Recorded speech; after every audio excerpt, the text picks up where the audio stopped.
তো ওদের পার্লারে যাওয়ার পর 6 মাসের মতো ছিলাম। মানে ওরা মামে ছিল একটু খারাপ টাইপের, মানে পার্লার ছিল নামে আর কি, নর্মালি যেটা মানুষ মনে করে ওরা সেটাই করতো। কিছু বললাম না, ওই জায়গার মেয়েরা মানে সবাই কম বেশি এগুলা, তারপর বিয়ার মদ সিগারেট এগুলো সবাই নর্মালি খুব করতো। আমার নাম আখি। আখি, বয়স কত? 21 বছর। আখি, এই এই যে প্ল্যাটফর্ম, এটা সারা পৃথিবীর মানুষ দেখে, মানে বাংলা ভাষাভাষী মানুষ যারা আছে, এবং এটা খুবই মানুষের কাছে খুব জানাশোনা একটা প্ল্যাটফর্ম। তো এইরকম একটা জায়গাতে আপনি সাহস করে আজকে এই গল্পটা বলতে এসছেন, প্রথমে আমি জানতে চাই কেন? আমার উদ্দেশ্য শুধু এটুকু যে আমি যেভাবে মানুষের হাতে পড়ে বাইরে গেছি, হয়তো আমাদের দেশে থেকে এরকম অনেকেই যায়, এমনকি মানে যাওয়ার পরবর্তীতে যাতে এরকম পরিস্থিতিতে কেউ মুখোমুখি না হয়, বা দেশে থেকে যাওয়ার আগে একটু যাচাই করে যায়, এর জন্যই। খেয়াল রাখবেন যে আখির আগে আমি এরকম বেশ কয়েকটা এপিসোড প্রচার করেছি, যেটা আপনারা ঢাকা এফএম এর ইউটিউব চ্যানেলে গেলে কিংবা আমার আরজিকে বিয়া যে চ্যানেলটি আছে ওখানে গেলেও আপনারা পাবেন। মালয়েশিয়া ফেরত এক ভাইয়ের কথা আমরা বলেছিলাম, দুবাই ফেরত নাকি ওমান ফেরত এক ভাইয়ের কথা আমরা ওখানে বলেছিলাম। কিন্তু এই প্রথম কোন একজন নারী যিনি এভাবে আপনাদেরকে সোশ্যাল মিডিয়াতে নিজেকে ফেস করে স্বেচ্ছায় সজ্ঞানে নিজের কথাগুলো এখানে বলতেছেন, এবং সেদিক থেকে এটা একেবারেই ইউনিক। কজ আসলে আমাদের যে সামাজিকতা, সেই সামাজিকতার প্রেক্ষাপটে এইভাবে আসলে নিজেকে ফেস করে, নিজেকে হাইড না করে নিজেকে প্রেজেন্ট করা, এটা অত্যন্ত সাহসের ব্যাপার, এবং সেই জায়গাটা থেকে উনি আসলে লক্ষ লক্ষ মানুষকে সচেতন করতে এসছেন। সুতরাং এই পার্সপেক্টিভ থেকে আমরা যেন গল্পটাকে দেখি। তো আগে আমরা শুরু করি একেবারে ছোটবেলা থেকে, যেখান থেকে বলার আছে। আমরা 1 ভাই 4 বোন, আমি সবার ছোট। আমার বয়স যখন 7 তখন মা মারা গেছে। তারপর আমরা ভাইয়ের কাছে চলে গেলাম, আমি আর আমার সেজো বোন। আপনার বয়স যখন 7 তখন মা মারা যায়? বাবা কি করতেন? বাবা তখন এমনিতে একটা ফ্যাক্সিলিটির দোকান ছিল, আর ভাইয়ের ব্যবসা ছিল প্লাস্টিকের। এটা কি ঢাকার মধ্যেই? হ্যাঁ, ঢাকা। তো ওই ছোটবেলাতে আপনি ঢাকা শহরই দেখেছেন আর কি, কিন্তু আপনাদের আদিবাড়ি সবকিছু ঢাকাতে। আদিবাড়ি কোথায়? আদিবাড়িটা মানে আপনাদের জন্মস্থান কোথায়? জন্মস্থানে ঢাকাতে, ইসলামবাগ। আপনার বাবার আদিবাড়ি কোথায়? মেবি বিক্রমপুর, বাট আপনি শিওর না? ওকে, ঠিক আছে। তো মা 7 বছর বয়সে মারা গেল। হ্যাঁ, তারপর ভাইয়াদের সাথে আমরা চলে আসলাম, ভাইয়ের কাছে ছিলাম।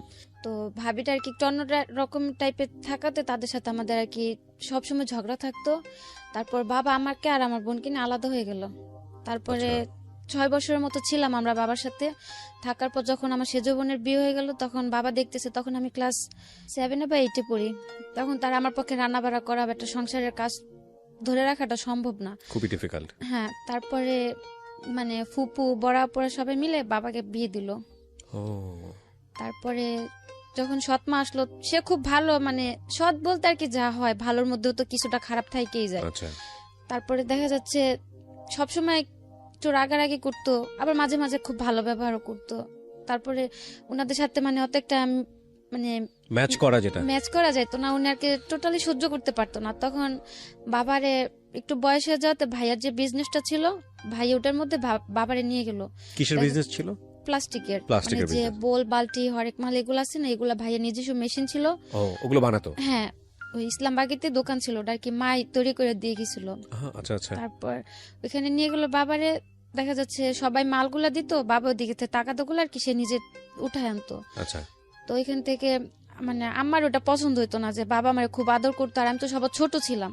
তো এগুলা নিয়ে খুব ঝগড়াঝাটি হতো। এক পর্যায়ে পার্লারের কাজটা শেখাটা আমার খুব শখ ছিল ছোট থেকেই। আচ্ছা, তো বয়স কত তখন যখনকার গল্পটা আপনি এই মুহূর্তে বলছেন? কোন ক্লাসে পড়েন? ক্লাস 8 পড়েন। ওকে, আমি আবারও বলছি সবাইকে যে আজকের এই গল্পটা এটা খুব গুরুত্বপূর্ণ একটা সোশ্যাল মেসেজ আছে এখানে, সচেতনতার জায়গাতে উনি যে কথাটা বলেছেন যে ওনার মতো করে যেন কেউ কখনো বিদেশে পাড়ি না জমায়। বুঝতেই পারছেন গল্পটার ধরনটা আজকে একটু খুব সেন্সিটিভ।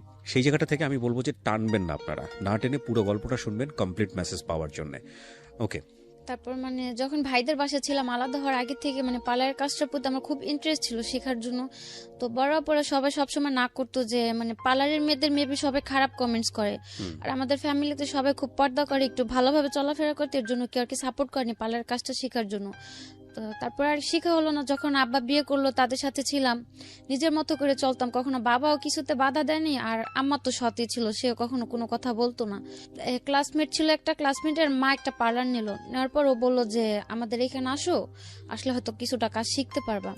আর আমার মানে পার্লারের কাজের খুব ইন্টারেস্ট ছিল, তো ট্যালেন্টটা খুব ভালো ছিল, মানে কাজ যে শিখছে আমার কারোর হাতে ধরে কাজ শিখিয়ে দিতে হয়নি, মানে আমি চোখ দিয়ে একবার দেখছি যেটা সেটাই করতে পারছি। তো ওদের পার্লারে যাওয়ার পর 6 মাসের মতো ছিলাম, মানে ওরা মামে ছিল একটু খারাপ টাইপের, মানে পার্লার ছিল নামে আর কি, নর্মালি যেটা মানুষ মনে করে ওরা সেটাই করতো। যখন বুঝতে পারলাম ওই পার্লার থেকে চলে আসলাম। আসার পর বাড়িতে ছিলাম, থাকার পর মানে একটু ফ্রেন্ডদের সাথে এদিক ওদিক ঘোরাঘুরিতে মানে মন মানসিকতা একটু অন্যরকম হয়ে গেল। কেউ তো কোনো কিছু তো বাধা দেয়ই না। মানে পার্লারে আপনার সামহাও ভালো লাগেনি আর কি, সে না, ওই কারণে আপনার- পার্লারটা ভালো লাগেনি, মানে ওদের চলাফেরাটা বা ওদের কাজকর্মটা ভালো ছিল না, হুম। এর জন্য এখান থেকে চলে আসলাম। হুম।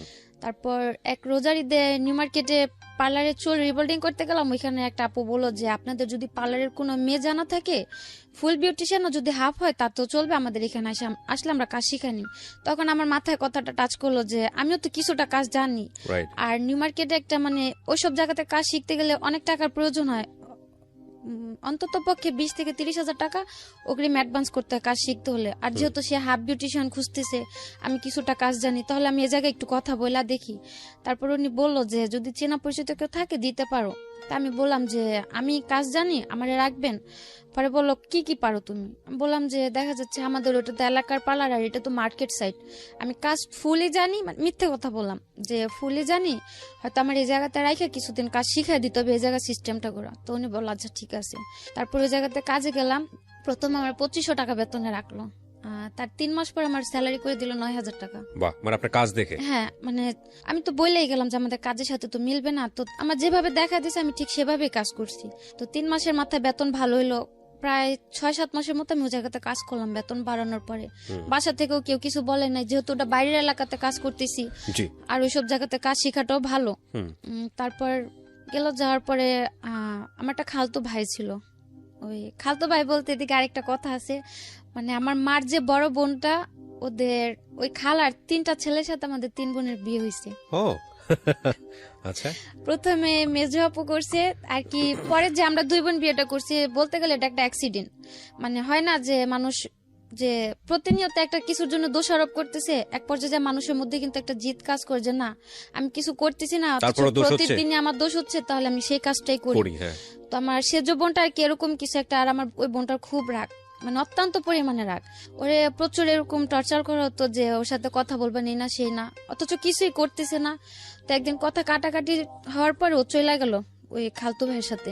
ও যাওয়ার পরে সিরিয়াল আসলো আমার, অথচ আমি কিছুই করতেছি না জায়গাতে, তো আমি আমার কাজকর্ম এগুলো নিয়ে বিজি। তারপর আমার সাথে কিছুটা ঝগড়াঝাটি হওয়ার পর ওই খালতো ভাইটা আমার পিছনে 4 বছর ঘুরছে, কিন্তু আমি কোনো কেয়ার করিনি, মানে ওইসবের প্রতি আমার কোনো মাথাই ছিল না। যে পার্লারের কাজ শিখতেছি নিজের মতো করে, সেগুলো নিয়ে আমার মাথা ব্যথা। তারপরে আমার সাথে ঝগড়া লাগে, তখন আমি নিউ মার্কেটের কাজটা ছাইড়া দিলাম। মানে কাজে যাওয়ার সময় একদিন বাসে থেকে কথা বলতেছি, ওই জানলা দিয়ে আমার ফোনটা ছড়ে নিয়ে গেল। তারপর থেকে খুব ভয় পাওয়ার পর আমি আর কাজেই গেলাম না নিউ মার্কেটে। তারপরে 2-3 মাস থাকার পর আমি ওই আমাদের এলাকাতে একটা পার্লারের কাজে লাগলাম 3000 টাকা বেতনে। ওইখানে কাজ করতেছি ভালোই। একটা ঈদের সময়, রোজার ঈদের সময় আমার সাথে আমার খুব ঝগড়া। তো উনি আমার বললো তুই বাসা থেকে বের হয়ে চলে যা। কোন আম্মা? আমার সৎমা যেটা। আচ্ছা। আমি তো বাবার সাথেই থাকতাম, যেহেতু সবার বিয়ে হয়ে গেছে, শত কাপন হোক থাকার জায়গা ওইটাই ছিল। তো উনি আমার একটা থাপ্পড় দিল।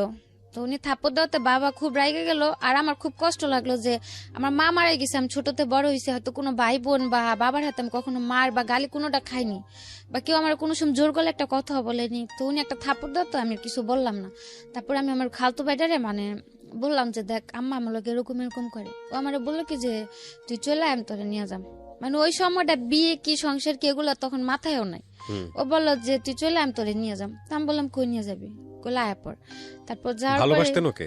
ও ভালোবাসতো, কিন্তু আমার ভিতরে ওর জন্য কোনো ফিলিংস বা কিছু ছিল না ওই মুভমেন্টে। মানে ওই মুহূর্তে মানে খুব কষ্ট লাগলো। বোনদের কাছে বললো, ওরা এটা খুব রাগারাগি করবে, আমি চাই না আর কি ঈদের একটা সময় ঝগড়াঝাটি হোক। তো কাউরে না বলতে পারে খালতো ভাইটারে বললাম। বলার পর ও বললো যে চলে, তা আমার মাথায় আর কিছু গেল না, আমিও চলে গেলাম, ওর সাথে কাপড় চোপড় নিয়ে চলে গেলাম।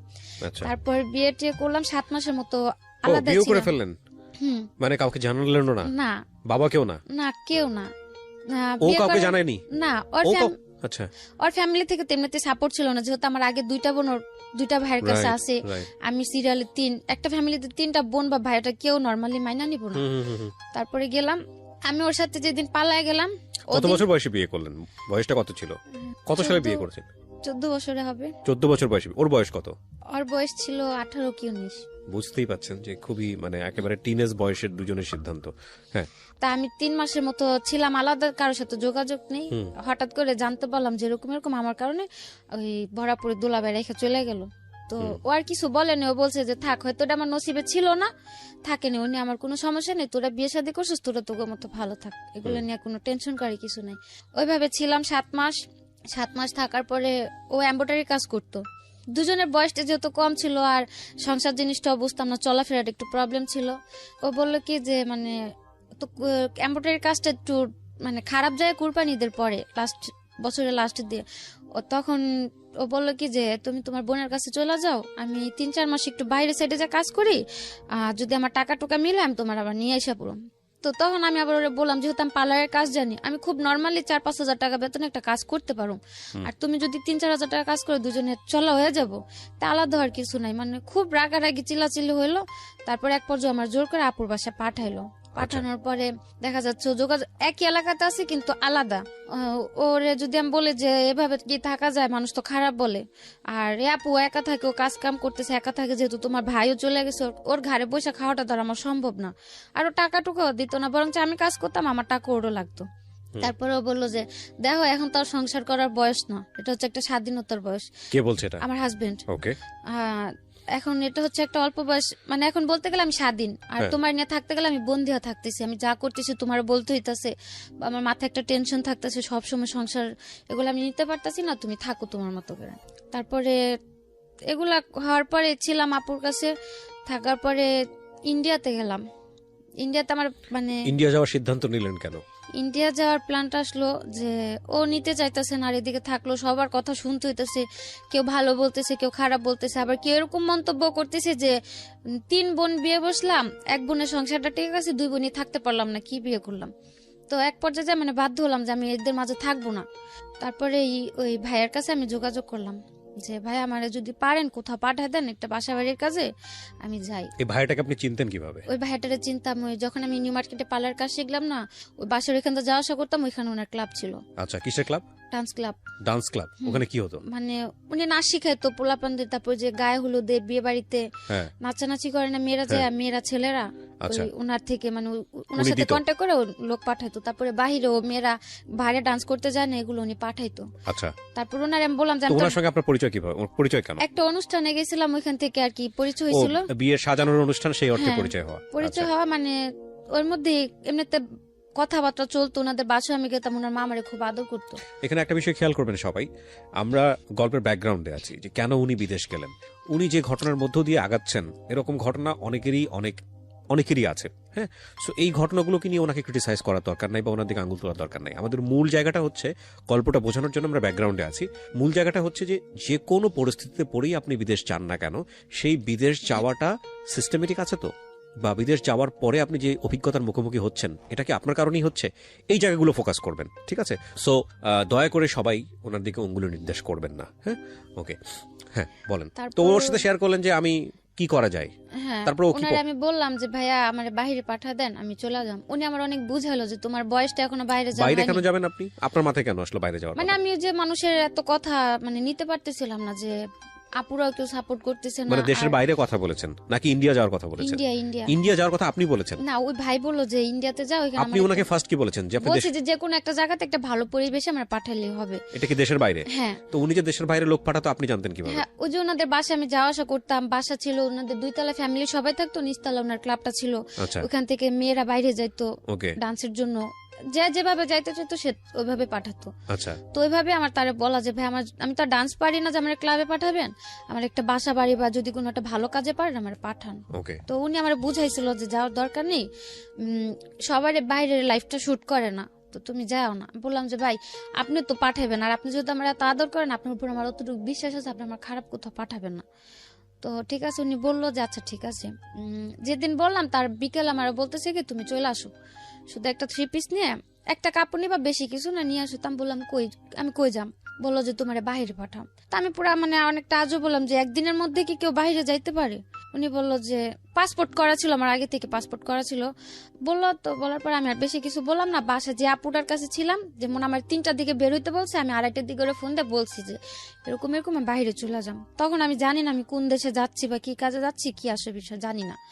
তো যাওয়ার পরে উনি বললো যে আমার ডাইরেক্ট পাঠাইতেছে, কিন্তু তারা আমার ব্ল্যাকে ইন্ডিয়াতে পাঠাইলো।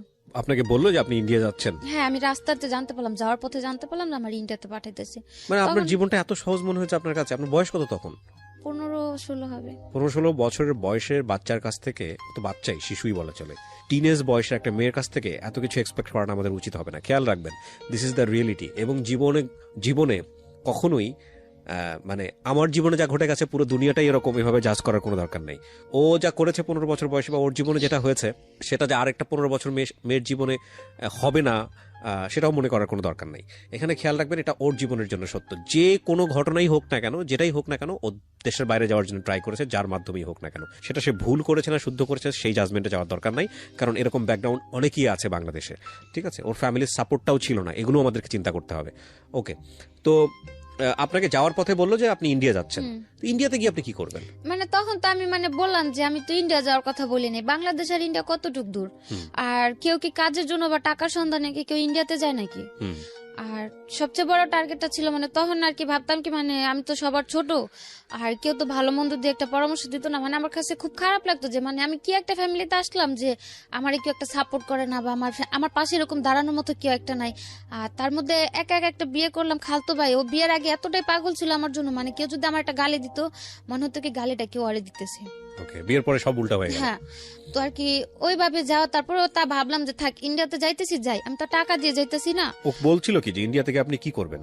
বলছে আমি যে কাজ করতে চাই আমার 2 কাজই করাবে। আপনার কি প্ল্যান ছিল, আপনি কি কাজ করবেন? আমি টার্গেট ছিল যে যেহেতু আবার আমাদের বাসাতে পাওয়ার মেশিন তারপর ফুড মেশিন গুলো ছিল, তো আমি ওগুলা চালাতে পারতাম। তারপর পার্লারের কাজ পারতাম, বাসা বাড়ির কাজে দিলাম তাও করতে পারতাম, যেহেতু মা ছিল না, ছোট থেকে সংসারের কিছুটা কাজ করে আমার অভিজ্ঞতা ছিল।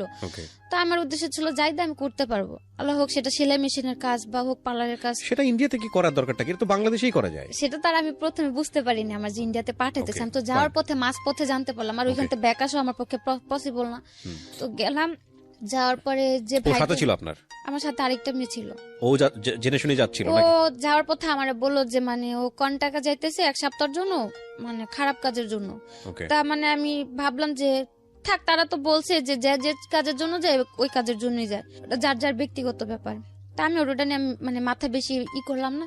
যাওয়ার পরে যে ভাইদের বাসায় ছিলাম, পরে যাওয়ার পর দেখতে পেলাম যে মানে উনিও মেয়েদের 2 নাম্বার ব্যবসা করে। ওকে, ওদেরকে যাওয়ার পরে মানে ছিল উনার হয়তো মানে মেয়েদের ব্যবসাটা ছিল, কিন্তু উনি আমারে তার জন্য নেয়নি। উনার ছোট একটা বাচ্চা ছিল, তো ওই বাচ্চাটা দেখাশোনা করার জন্য উনি আমারে রাখলো। মানে আমি তার বাসাতেই ছিলাম, অন্য মেয়েদের সাথে আমার কোথাও দিল না। তো এখানে 7 মাস ছিলাম, থাকার পরে বাড়ি আসার জন্য হঠাৎ করে মানে বাড়ির জন্য মানে খুব খারাপ লাগলো। তারপর ওনার আমি বললাম আমার বাড়ি পাঠা দেন। এই 7 মাস আপনি কি কাজ করেছেন ওখানে? ওনার বাসায় ছিলাম, বাসায় ওনার যে ছোট বাচ্চাটা ছিল ওই বাচ্চাটা দেখাশোনা করতাম, আর এমনিতে বাসায় টুকটাক কাজ করতাম, ভাবি রান্নাবাড়ি করতাম। আমি আগে ইন্ডিয়ার কোথায় এটা? বোম্বাইতে। বোম্বেতে? আপনার পাসপোর্ট করা ছিল না, আমার তো যে নদী পার করে নিল পাসপোর্ট। কিভাবে নিয়েছে বলেন তো? এগুলো খেয়াল করেন। হ্যাঁ, এখান থেকে যে পারুলিয়া নাম বলে একটা সম্ভবত দেশ আছে, আর অনেক আগে তো পুরাটা মনে নেই, আপনি জাস্ট একটু মনে আছে আমার সাথে শেয়ার করেন। পারুলিয়াতে ছিলাম, পারুলিয়া যাওয়ার পর ওই কিন্তু এখানে তো আমাদের যতদূর জানি যে বর্ডার পাস করতে হয়, বা যেভাবে জানা ওই যে ওই রাত্রে যে পেঁয়াজ তারপর রসুন টসুন অনেক কিছু নদীর উপর দিয়ে পার করা। আর বর্ডারটা খুব বেশি একটা ছিল না, হাইস্ট গেলে 2 ফুট কি 3 ফুট হবে, এতটুক জায়গা আমাদের মানে পানি দিয়ে হাঁটা নিয়ে গেছে। আচ্ছা, জাস্ট ওটুকুই পার হয়ে হ্যাঁ, গেলেন? ওইটুকু পার হওয়ার পরে কলকাতা ঢুকে গেলাম। ঢুকে যাওয়ার পর এখানে মানে ছবি টবি তুলে ওই কলকাতার একটা আইডি কার্ড বানিয়ে দিল। কে করলো এটা? ওই তাদেরই লোক ছিল কলকাতাতে, তারাই হয়তো সরকারি লোকের সাথে হাত করা ছিল, তারাই একটা কার্ড বানিয়ে দিল, ন্যাশনাল কার্ড বানিয়ে দিল। ওটা আপনি কলকাতার মানুষ? হ্যাঁ, তারপর ওই কার্ড দিয়ে ওই কার্ড দিয়ে আমি যে কোনো জায়গায় যেতে পারতাম। মানে এগুলো সব ওদের সেট করা? হ্যাঁ, ওদের সেট করা। ইন্টারেস্টিং, এগুলো তো আমার জানা ছিল না। আচ্ছা, ওই আইডি কার্ড দিয়ে যেমন হাওড়াতে যাওয়ার পরে টিকিট কাটলো মুম্বাইতে, তারপরে ট্রেনে করে মুম্বাইতে গেলাম। ওই আইডি কার্ড দিয়ে মুম্বাই তো মানে রিল্যাক্সে থাকলাম, কোনো প্রবলেম হলো না। ওকে, একটা জিনিস খেয়াল রাখবেন এখানে, this is very non investigated show. তো সেই জায়গা থেকে আমরা সরজমিনে এটা ইনভেস্টিগেট করিনি, সেই জায়গা থেকে ওর কথা আপনারা বিশ্বাস করবেন কি করবেন না সেটা একান্তই আপনাদের বিষয়, এক। আর 2 নম্বর হচ্ছে, যেহেতু এটা নন ইনভেস্টিগেটেড, সুতরাং আপনারা দেখবেন যে অনুষ্ঠানের শুরুতে একটা ডিসক্লেইমার দেওয়া থাকে। সো আমরা চাচ্ছি না মানে আমাদের যিনি গেস্ট থাকেন তার কোনো পার্ট, কোনো কিছু লিগালি স্বীকারোক্তি হিসেবে নেওয়া হোক। সো এটাকে জাস্ট একটা লার্নিং হিসেবে নেওয়ার জন্যই আমরা প্রচার করছি। বাট এই ইনফরমেশনগুলো উনি যেটা বলছে সেটা সত্য না মিথ্যা সেটা আমাদের যাচাই না করেই আমরা প্রচার করছি, বিশ্বাস করাটা আপনার দায়িত্ব। ওকে, তারপর ওই ভাইয়ের বাসায় ছিলাম 7-8 মাস ছিলাম, খুব আদর করতাম। আমারে হয়তো তার কারণে বাড়ির কারো কথা মনে পড়তো না, বা ওই বয়সটাতে ফ্যামিলি থেকে দূরে মানে অন্য একটা দেশে যাওয়াটা খুব টাফ, সেটা এখন বুঝি, তখন হয়তো বুঝি নাই। তারপর ছিলাম, থাকার পরে বাসায় পাঠিয়ে দিতে বললাম, ওনারা আমার পাঠিয়ে দিল 7 মাস পরে। হ্যাঁ, পাঠিয়ে দিল। ওদিকে আমার কোনো প্রবলেম হয়নি। তারপর আসার পরে ওই যে বোনটা ছিল, মেজো যে বোনটা, মানে আমার হাজবেন্ডের বড় ভাইয়ের সাথে যে বোনটার বিয়ে হলো, ওই আপুর বাসাতে যাই উঠলাম।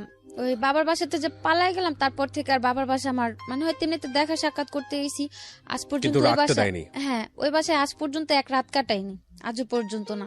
তো এই যে ভাইয়ের বাসায় আসলাম, ওনা তো ছোট ভাই ছিল আমার হাজবেন্ড, ওই ভাই আমার বাসায় তোলার আগে জিজ্ঞেস করলো যে তোমার যে আমি বাসায় তুলুম, তুমি কি আমার মুখটা রাখবো জায়গা, আমার বাড়ির কাছে আবার চলে যাবা, যদি চলে যাও তাহলে আমার বাড়ি একদম মানে যাওয়ার পথে সালাম করে যাবা, আর কোনোদিন এদিক ফিরে তাকাবা না। এটা আপনাকে কে বলছে? মেজো আপুর হাজবেন্ড। মেজো আপুর হাজবেন্ড, সেও তো আপনার খালাতো ভাই? হ্যাঁ, ওই আমার হাজবেন্ডের বড় ভাই বললো, যেহেতু না ছোট ভাইয়ের সাথে একটা অ্যাক্সিডেন্ট হয়ে গেছে, এখন উনি আমার জায়গাটা দিব, তো ওনারটা কথাটা হচ্ছে যে তুমি আমার মুখটা রাখো, আমার ফ্যামিলির কাছে আমার তুমি নত করো না। ঠিক আছে, আমি বললাম আচ্ছা ঠিক আছে। তো যাওয়ার 3 দিন পর ওই আমার হাজবেন্ড খুব মানে পাগল হয়ে গেল নেওয়ার জন্য। তারপর অনেকদিন পরে দেখেছে। হ্যাঁ, তারপর আমি বললাম যে আমি একা তোমার কাছে যাইতে পারবো না, যদি তুমি তোমার ভাই বোন নিয়ে আসে আমার নিয়ে যেতে পারো, আমি যাম, আমি একা যাইতে পারবো না। তারপরে ওর যে বড় 2টা বোন ছিল, বড় 2 বোন ওই ভাইরে বুঝাইলো যে থাক, বিয়ে শাদী করছে, সংসার করে খেতে পারলে আঙ্গ কি, হয়তো এখন যদি আমরা না করি পরবর্তীতে এগুলো নিয়ে একটা পর্যায়ে আঙ্গ দোষারোপ করবো, তার চেয়ে থাকুক না, সমস্যা কি। তো সবাই রাজি হওয়ার পরে গেলাম আমি ওর কাছে। আমি আমার ননাসের সাথে এক বাসাতেই ছিলাম, যে দূরে থাকলে হয়তো আবার একটা আকাম কুকাম করবো, তাই আপারা ওদের সাথে রাখলো যে যাক ছোট মানুষ দুজন। আপনাকে জিজ্ঞেস করলো না আপনি 7 মাস কই ছিলেন? হ্যাঁ, সবাই জানতো তো। আচ্ছা, যাওয়ার পর সবাই জানতে পারলো না, যেহেতু আমি 7টা মাস বাড়ি থেকে নিখোঁজ। কিন্তু সন্দেহ হওয়ার কথা না, আপনি এই ধরনের একটা কাজে বাইরে। আমি ভালো হালে ছিলাম, সবার সাথে কন্টিনিউ যোগাযোগ করতে। আপনার হাজবেন্ড আপনাকে বিশ্বাস করেছে? হ্যাঁ করেছে। আর যে ভাইয়ের বাসা ছিলাম, আমাদের বাসার পাশে তার বাসা ছিল। ইন্ডিয়াতে? বাংলাদেশে, মানে বাংলাদেশে তো তাদের বাড়ি আছে। ওই ভাইয়া বাঙালি ছিল। ওকে, মানে আমাদের বাসা থেকে হাইস্ট গেলে 10 থেকে 15 মিনিট তাদের বাসা। ওকে। আর কিন্তু এখানে আপনি বলছেন যে মুম্বাইতে আপনি ছিলেন? হ্যাঁ, মুম্বাইতে তারা এখান থেকে ওইখানে যা ব্যবসা করতেছে, বাংলাদেশ থেকে ওখানে যা শিফট হয়েছে। তো তাদের ফ্যামিলি, বাবা মা সবাই ঢাকাতেই থাকে আমাদের বাসার পাশে। তো আসলাম, আসার পর আমার নিল, গেলাম। যাওয়ার পরে ও ভালোই কাজ কাম করতেছিল, আমি একটা পার্লার জব নিলাম। তার মধ্যে দিয়ে যে বাইরে ছিলাম, বা ওই যে তার স্বাধীনতা দরকার ছিল, ওর মধ্যে সে ওই যে ইয়াবা টিয়াবা এগুলোর মধ্যে জড়াই গেল আমার হাজবেন্ড। তো আমি যখন গেলাম তখন তার জানতাম না। যাওয়ার পরে মানে 2-1 দিন পরে মানে ওইসব নেশাগুলোতে ধরে। তারপর খুব মানে করতো, আমি বুঝাইতাম যে তোমার তো এটা একটা বয়স না নেশা পানি করার, যেহেতু আমিও খুব ছোট ছিলাম, বোঝানোর মতো আমার তেমন একটা জ্ঞান ছিল না। তারপর খুব বুঝাইতাম। একটা পর্যায়ে দেখা গেত রুমের ভিতরে এগুলা করতো। আচ্ছা, করতো তো ভালো কথা, ও তো ইয়াবা খেলে তো সারা রাত ঘুম আসে না, ও তো খাইতো পারতো, সাথে আমারও খাওয়াতো। যেহেতু সারা রাত জায়গা থাকবো, আমি ঘুমায় থাকুম, কি করব, জাগ না থাকলে তো দুজনে বসা বসা কথা বলতে পারবো। তো গেল এরকম করতে করতে, যখন মানে একটা না মাঝে মাঝে দেখা গেত বাধ্য করতো, যখন মানে খুব জড়াজড়ি করতাম, তখন বলতাম যে যদি আর একবার কিছু বলো তাহলে হয়তো আমি তোমার আপুরে ডাক দিব, পাশের রুমেই আছে, বেশি দূরে নেই। বা মাঝে মধ্যে দেখতাম যে আমি ঘুমাই গেলে সারা রাত তো একা একা বসে থাকে, ফোর্স করতেছে খুব ভাবে, তখন হয়তো ওর সাথে আমার ওইগুলো তো জড়াই নিত। আচ্ছা। তো এক পর্যায়ে যখন মানে খুব গভীর ভাবে এগুলো করলো, মানে কন্টিনিউ চলে, প্রতিদিনই ঘরের ভিতরে এগুলো চলে, কোনোভাবে স্টপ করতে পারতেছি না। আস্তে আস্তে মানে ওর ব্যবহার আচরণ খুব খারাপ হয়ে গেল। মানে বলতে গেলে এক প্রকার মানুষ বলে না নেশাখোরের ব্যবহার আর কি থাকতে পারে, ওইরকম হলো। তারপরে আবার ঝগড়া লাগলো। ঝগড়া লাগার পর এবার আমার বোনেরাই বললো যে ওর কাছে রাখবো না। তখন বাসায় টুকটাক সবাই জানলো যে নেশা পানি করে, কাজ কাম ঠিক মতো করতেছে না, আবার আমি কাজ করতেছি সেই টাকাগুলো নিয়েও নেশা করতেছে। তারপর আপুরে আমার নিয়ে আসলো। আসার পর 7 মাস ছিলাম বোনেদের কাছে। ওই 7 মাসই প্রতিদিনে আমি ওরা ফোন দিয়ে বুঝাইছি যে আসো, তুমি একটা কাজ কাম করো, আমিও করি। যেহেতু আমার মা নাই, আমার থাকার মতো একটা জায়গাও নেই ওরকম, বা আমার কেউ সাপোর্ট করারও কেউ নাই। আর কিছুদিন পর পর এরকম এক হইতেছি, আবার দূরে যাইতেছি, বোনের কাছে এসে থাকতেছি, এগুলা তো ওরাও ডিস্টার্ব হইতেছে, আমার সাথে খুব খারাপ ব্যবহার করতেছে। আজকে আমার মা থাকতো, তুমি আমার ফেলা দিছো, আমার মা আমার আগলা নিত, কিন্তু আমি তো সে সাপোর্ট গুলা কোথাও পাইতেছি না। বোনেদের কাছে টাকা দিয়ে থাকতেছি, কিন্তু ওরা খুব খারাপ ব্যবহার করে, উঠতে বইতে কথা শুনতে হয়। তো ও খালি হাসতো আর বলতো কি যে এক সময় তোর পিছনে আমি খুব ঘুরছিলাম, 3-4 বছর আমি তোর পিছনে পাগলের মতো ছুটছি, কিন্তু তুই আমার কোনো মূল্য দেস নাই। এখন আমি সে প্রতিশোধ নিচ্ছি। হ্যাঁ, এখন সেগুলোর প্রতিশোধ এগুলা। তাই আমি বলতাম যে প্রতিশোধের কি আছে, তখন তার আমি তোমার এমন না যে বলছি যে হ্যাঁ আমি তোমার ভালোবাসি এই সেই বইলা তার আমি পিছনে ঘুরে নি, তোমার ভালো লাগছে তুমি ঘুরছো, কিন্তু তখন তো তোমার সাথে আমার সম্পর্ক ছিল না। যখন থেকে সম্পর্ক তখন পর্যন্ত তো আমি যথেষ্ট চেষ্টা করছি যে সম্পর্কটা টিকা রাখার জন্য, সংসারটা জোড়া রাখার জন্য, তখন তো আর আমি খারাপ কিছু করিনি। ও শুধু হাসতো আর এই কথাটাই বলতো, মনে করো না এখন তোমার রাত আমার দিন। তো এক পর্যায়ে যে মানে খুব খারাপ লাগলো যে ওর জন্য আমার সেজ বোনের সংসারটা ভেঙে গেল, ওর জন্য আমি বোনদের কাছে বারবার ছোট হইতেছি, আর ওরও আমি কোনোভাবে বুঝার সংসারটা ঠিক করতে পারতেছি না। তো যাক, আমার কারণে যেহেতু আমার বোনটার লাইফটা নষ্ট, আজও পর্যন্ত ও বিয়ে করেনি। ও সেজ আপুর কাছে থাকে, কাজ করে, সেজ আপুর কাছে থাকে। তো মাঝে আবার একটু কথা রয়ে গেছে যে ভাইয়ের দোকানে যে বাবা মানে ব্যবসাতে ছিল না, ভাই মাঝে স্ট্রোক করলো, বাবারে বের করে দিল ভাইয়ের দোকান থেকে, তারপর বাবা রিক্সা চালাতো। ওহো। তারপর এদিকে বাবা রিক্সা চালায়, দ্বিতীয় দিকে সেজ বোনের সংসারটা আমার জন্য ভেঙে গেল। মানে এদিকে হাজবেন্ডও খারাপ ব্যবহার করতেছে, আর আমি তখন কাজ করতাম 5-6 হাজার টাকা বেতনের একটা কাজ করতাম, আমার তো সম্ভব হতো না সবারই হেল্প করার জন্য। তো একটা পর্যায়ে যে আমি খুব করলাম যে থাক, আমি তো আমার নিজের লাইফটা সেটেল করতে পারলামই না, তো আমি বাহিরে চলে যাই, যাই হয়তো যদি আমি একটা ভালো বেতনে কাজ করতে পারি, আমার বাবার একটা ছোটখাটো দোকান দিয়ে দিলাম, আর আমার সেজ বোনটার কিছু টাকা খরচ করলে হয়তো ওর একটা ভালো জায়গায় বিয়ে শাদী দেওয়া যাবে। উদ্দেশ্য কিন্তু মহৎ, উদ্দেশ্য মহৎ। হ্যাঁ, আমি চলে যাই, যেহেতু আমি সবার ছোট, আর আমার সেজ বোনটা মানে ছোট বলতে কি, মানে আমরা যে 4-5 ভাই বোন, মানে সবার মধ্যে আমি বলতে গেলে একটু কঠোর, মানে আমি যে কোনো জায়গায় যে কোনো পরিস্থিতিতে নিজের তৈরি করে নিতে পারি, কিন্তু আমার যে সেজ বোনটা খুবই মানে নরম, বলতে গেলে খুবই নরম। ও কারোর সাথে দুইটা কথা বলতে গেলে একবার জায়গায় 10 বার চিন্তা করে কথা বলে। তো সে জায়গা থেকে আমি ভাবলাম যে যদি আমি বাইরে চলে যাই, আমার দ্বারা যদি আমার বাবাটা একটু ভালোভাবে থাকতে পারে, আর আমার বোনটারও বিয়ে হয়ে যায়, তো এগুলা টার্গেট করে আমি ওই ভাইয়ের কাছে আবার গেলাম। যার পর বললাম যে ভাইয়া, আমি ইন্ডিয়া সব ছোট কোনো জায়গায় যাবো না, আমার অন্য কোনো একটা ভালো জায়গায় পাঠান, যাতে আমি আমার ফ্যামিলিটার জন্য অন্তত কিছু করতে পারি। আমি আমারই নিয়ে চিন্তা করি না, কারণ আমি একা সবার ছোট মানুষ, আমি একা একটা মানুষ, আমি হয়তো মানুষের বাসায় কাজ করে খেলেও খাইতে পারবো, হয়তো আমি আমার বাবাটার আর বোনটার লাইফটা যদি সেটেল করে দিতে পারি, তাহলে তো আমার কাছে নিজে খুব ধন্য মনে হইব। তো তারপর উনি বললো যে আচ্ছা ঠিক আছে, পাসপোর্ট দিয়ে যায়, আমি দেখি। তো দিয়ে আসলাম পাসপোর্ট দিয়ে আসার 1 মাস পরে ওই শবে-বরাতের দিন আমার ফোন করলো যে আমার পাসপোর্টে ভিসা লাগছে মালয়েশিয়ার। তো আমি জিজ্ঞেস করলাম কি কাজ মালয়েশিয়ার, পরে বললো যে তুমি মালয়েশিয়া যে পার্লারের কাজ করতে পারবা। তা আমি বললাম আচ্ছা ঠিক আছে। তারপরে আমি বাসা সবারে ওই শবে-বরাতে নামাজের পরে, মানে আমার ফোনেও ছবি পাঠাইছিল যে মালয়েশিয়ার ভিসা আসছে, ওই ছবিটা সবাই দেখালাম যে এরকম এরকম মালয়েশিয়া চলে যাম। তারপর সবাই খুশি যে এই মালয়েশিয়া যাও কি এই ভাইয়ের মাধ্যমেই? হুম, এই যে ভাই পার্লারে কাজ করতো, হ্যাঁ, না ওই যে ক্লাবে ছিল যে ভাই, যে ভাইটা আপনাকে ওই আপনি ক্লাবে পরিচয় হলেন, যে আপনাকে ইন্ডিয়া পাঠিয়েছিল একটু আগে, সেই ভাই। ওকে। তার 15 দিন পর আমার টিকিট আসলো। তো আপনি ওই ভাইকে বিশ্বাস করলেন কিভাবে? আপনাকে এর আগে পাঠিয়ে দিল ইন্ডিয়াতে এরকম একটা জায়গা? ইন্ডিয়াতে পাঠালো, তখন তো আর তাদের পরিবেশটা খারাপ ছিল, কিন্তু আমার সাথে তো আর কেউ খারাপ কিছু মানে করেনি, আপনাকে আমি তো তো ভালো ইনভলভ কাজ করেনি। করলাম। আচ্ছা আচ্ছা। হ্যাঁ, সেজন্য ট্রাস্টটা ছিল, যেহেতু খারাপ পরিবেশে তো মানুষ ভালো কাজ করেছে আমার দেবা, আমার সাথে তো কোনো অত্যাচার বা খারাপ কিছু হয়নি।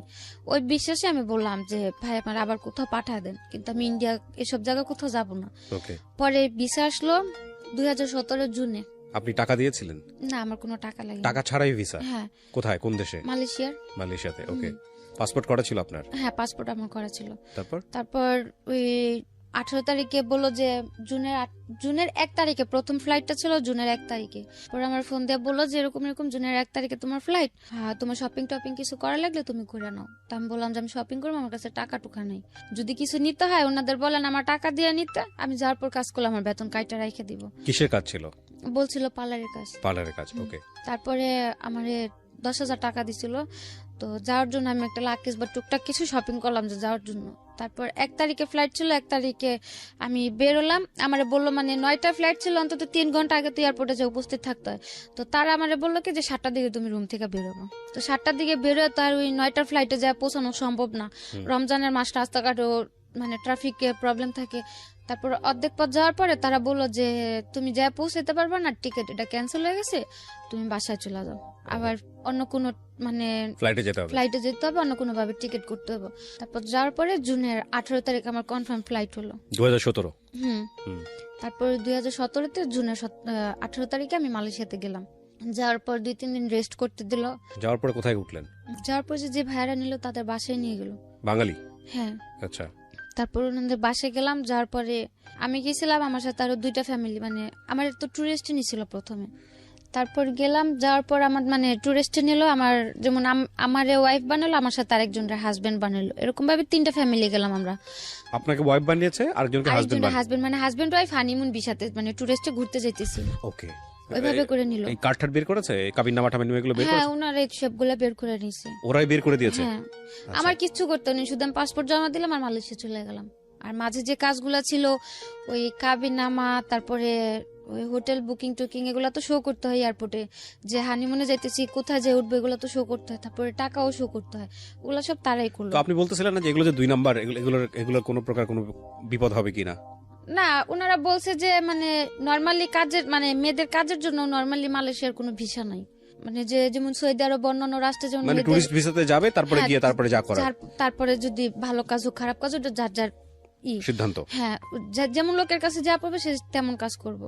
তারপর গেলাম, যাওয়ার পর 3টা ফ্যামিলি গেলাম, 3টার মধ্যে 2টা এয়ারপোর্টে আটকায় দিল, মালয়েশিয়া এয়ারপোর্টে ইমিগ্রেশনে। তো আমাদের কোনো প্রবলেম হয়নি, আমরা বের হয়ে গেলাম।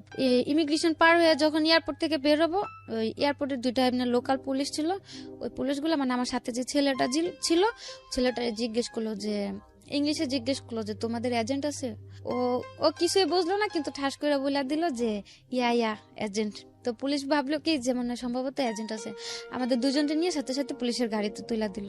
তো পুলিশের গাড়িতে? হ্যাঁ, এয়ারপোর্ট থেকে বের করে পুলিশের যে গাড়িগুলো নরমালি ওগুলো তো উঠাইলো। তো উঠানোর পর তো মানে আমার খুব রাগ হচ্ছে, এক প্রকার তো রাগ হচ্ছে, দ্বিতীয়ত ভয় হচ্ছে, খুব কান্না করতে ইচ্ছা করতেছে যে ভাষা পারি না, মাত্র আসলাম, আর এখন যদি পুলিশে ধরে তারা কি ছুটা নিব না, কি হবে, কি একটা মানে টেনশন। তারপরে ওই ছেলের কাছে সিম দিছিল, মালয়েশিয়ার সিম, তো ওই সিম চালু করেছিল আমার কাছে, যে ভাইয়াদের নাম্বার ছিল না, আমি ফোন দিলাম, তখন মালয়েশিয়ার টাইম সকাল 7টা বাজে। তো ফোন দিলাম, ফোন দেওয়ার পর ওই আপুটা ফোন রিসিভ করলো, ভাইয়ার ওয়াইফ রিসিভ করার পর আমি অনেক চিল্লাচিল্লি করলাম যে কিরকম অশিক্ষিত একটা লোক দিয়েছেন সাথে, সারা ইমিগ্রেশন পার করে আইসা মানে আর এক পা গেলে এয়ারপোর্ট থেকে বের হয়ে গেছি, মেন গেটের সামনে এসে কি বললো, পুলিশ এখন গাড়িতে তুলে রাখছে। তারপর বললো যে আচ্ছা ঠিক আছে, সমস্যা নেই, ইমিগ্রেশন পার হয়েছে? বললাম হ্যাঁ। পরে বললো পাসপোর্টের ইমিগ্রেশনের থেকে সিল দিছে, মানে একটা চপের মতো দেয়, ওইটা দিয়েছে? আমি বললাম যে হ্যাঁ দিছে।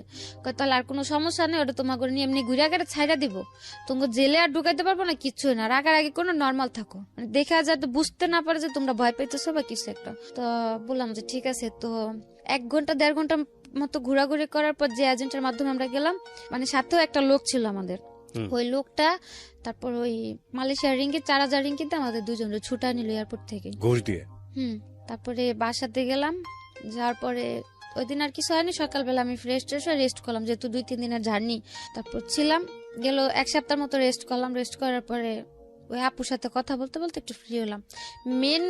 মেন যে লোকটা ছিল আপুটাই, আর ভাইয়াটা মানে যেমন ওনারাও গার্লফ্রেন্ড বয়ফ্রেন্ড ছিল, হাজবেন্ড ওয়াইফ না, মানে মেয়েটা যেমন ব্যবসা করতো ওই ভাইয়াটা তাকে সাপোর্ট করতো। হ্যাঁ, যে মেয়েটা ব্যবসা করতো উনিও বাঙালি।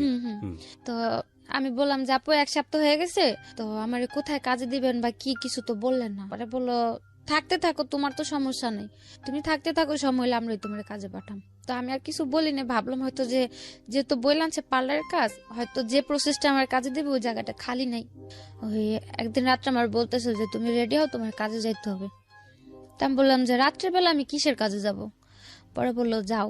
তো যাওয়ার পরে দেখি যে মানে ওই জায়গাতে আর কি, যে জায়গাতে মেয়েরা কাজ টাজ করে ওই জায়গাতে আমার নিয়ে গেছে। তারপরে আমি বললাম যে আমার এই জায়গায় নিয়ে আসছেন কেন? পরে বললো কেন তোমার কি বলেনি তুমি কি কাজে আসছো?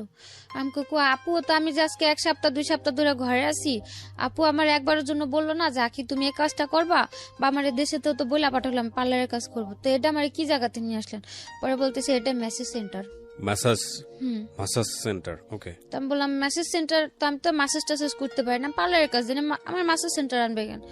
পরে বললো যে চুপচাপ থাকো এই জায়গাতে, অন্তত কোনো ক্যাচাল করো না, ভালো হবে না। ও জায়গার বস টস গুলো ছিল চীনা, তো তা আমি বললাম কেন আমি ওই জায়গাতে থাকুম, তা আমি চিল্লাচিল্লি করে উঠে নিলাম। আমার বললো যে দেখো বেশি চিল্লাচিল্লি বা বেশি জোর দেখো এই জায়গাতে তুমি বেশি কিছু করতে পারবা না। এছাড়া ওইদিকে যে মানে সব মেয়ে, তারপর যে কাস্টমার আসতো সবগুলো বাঙালি, সব বাঙালি বাঙালি, নেপালি, পাকিস্তানি এগুলা ছিল। আবার ওই দেশের লোকজনও ছিল, মানে সব মিক্স করা, কোনো এক জাতের কিছু না। তারপর ওই দিন রাত্রে আর মানে যেহেতু ওই জায়গাতে আমি কিছু করতে পারতেছি না, আমি আর কিছু বললাম না।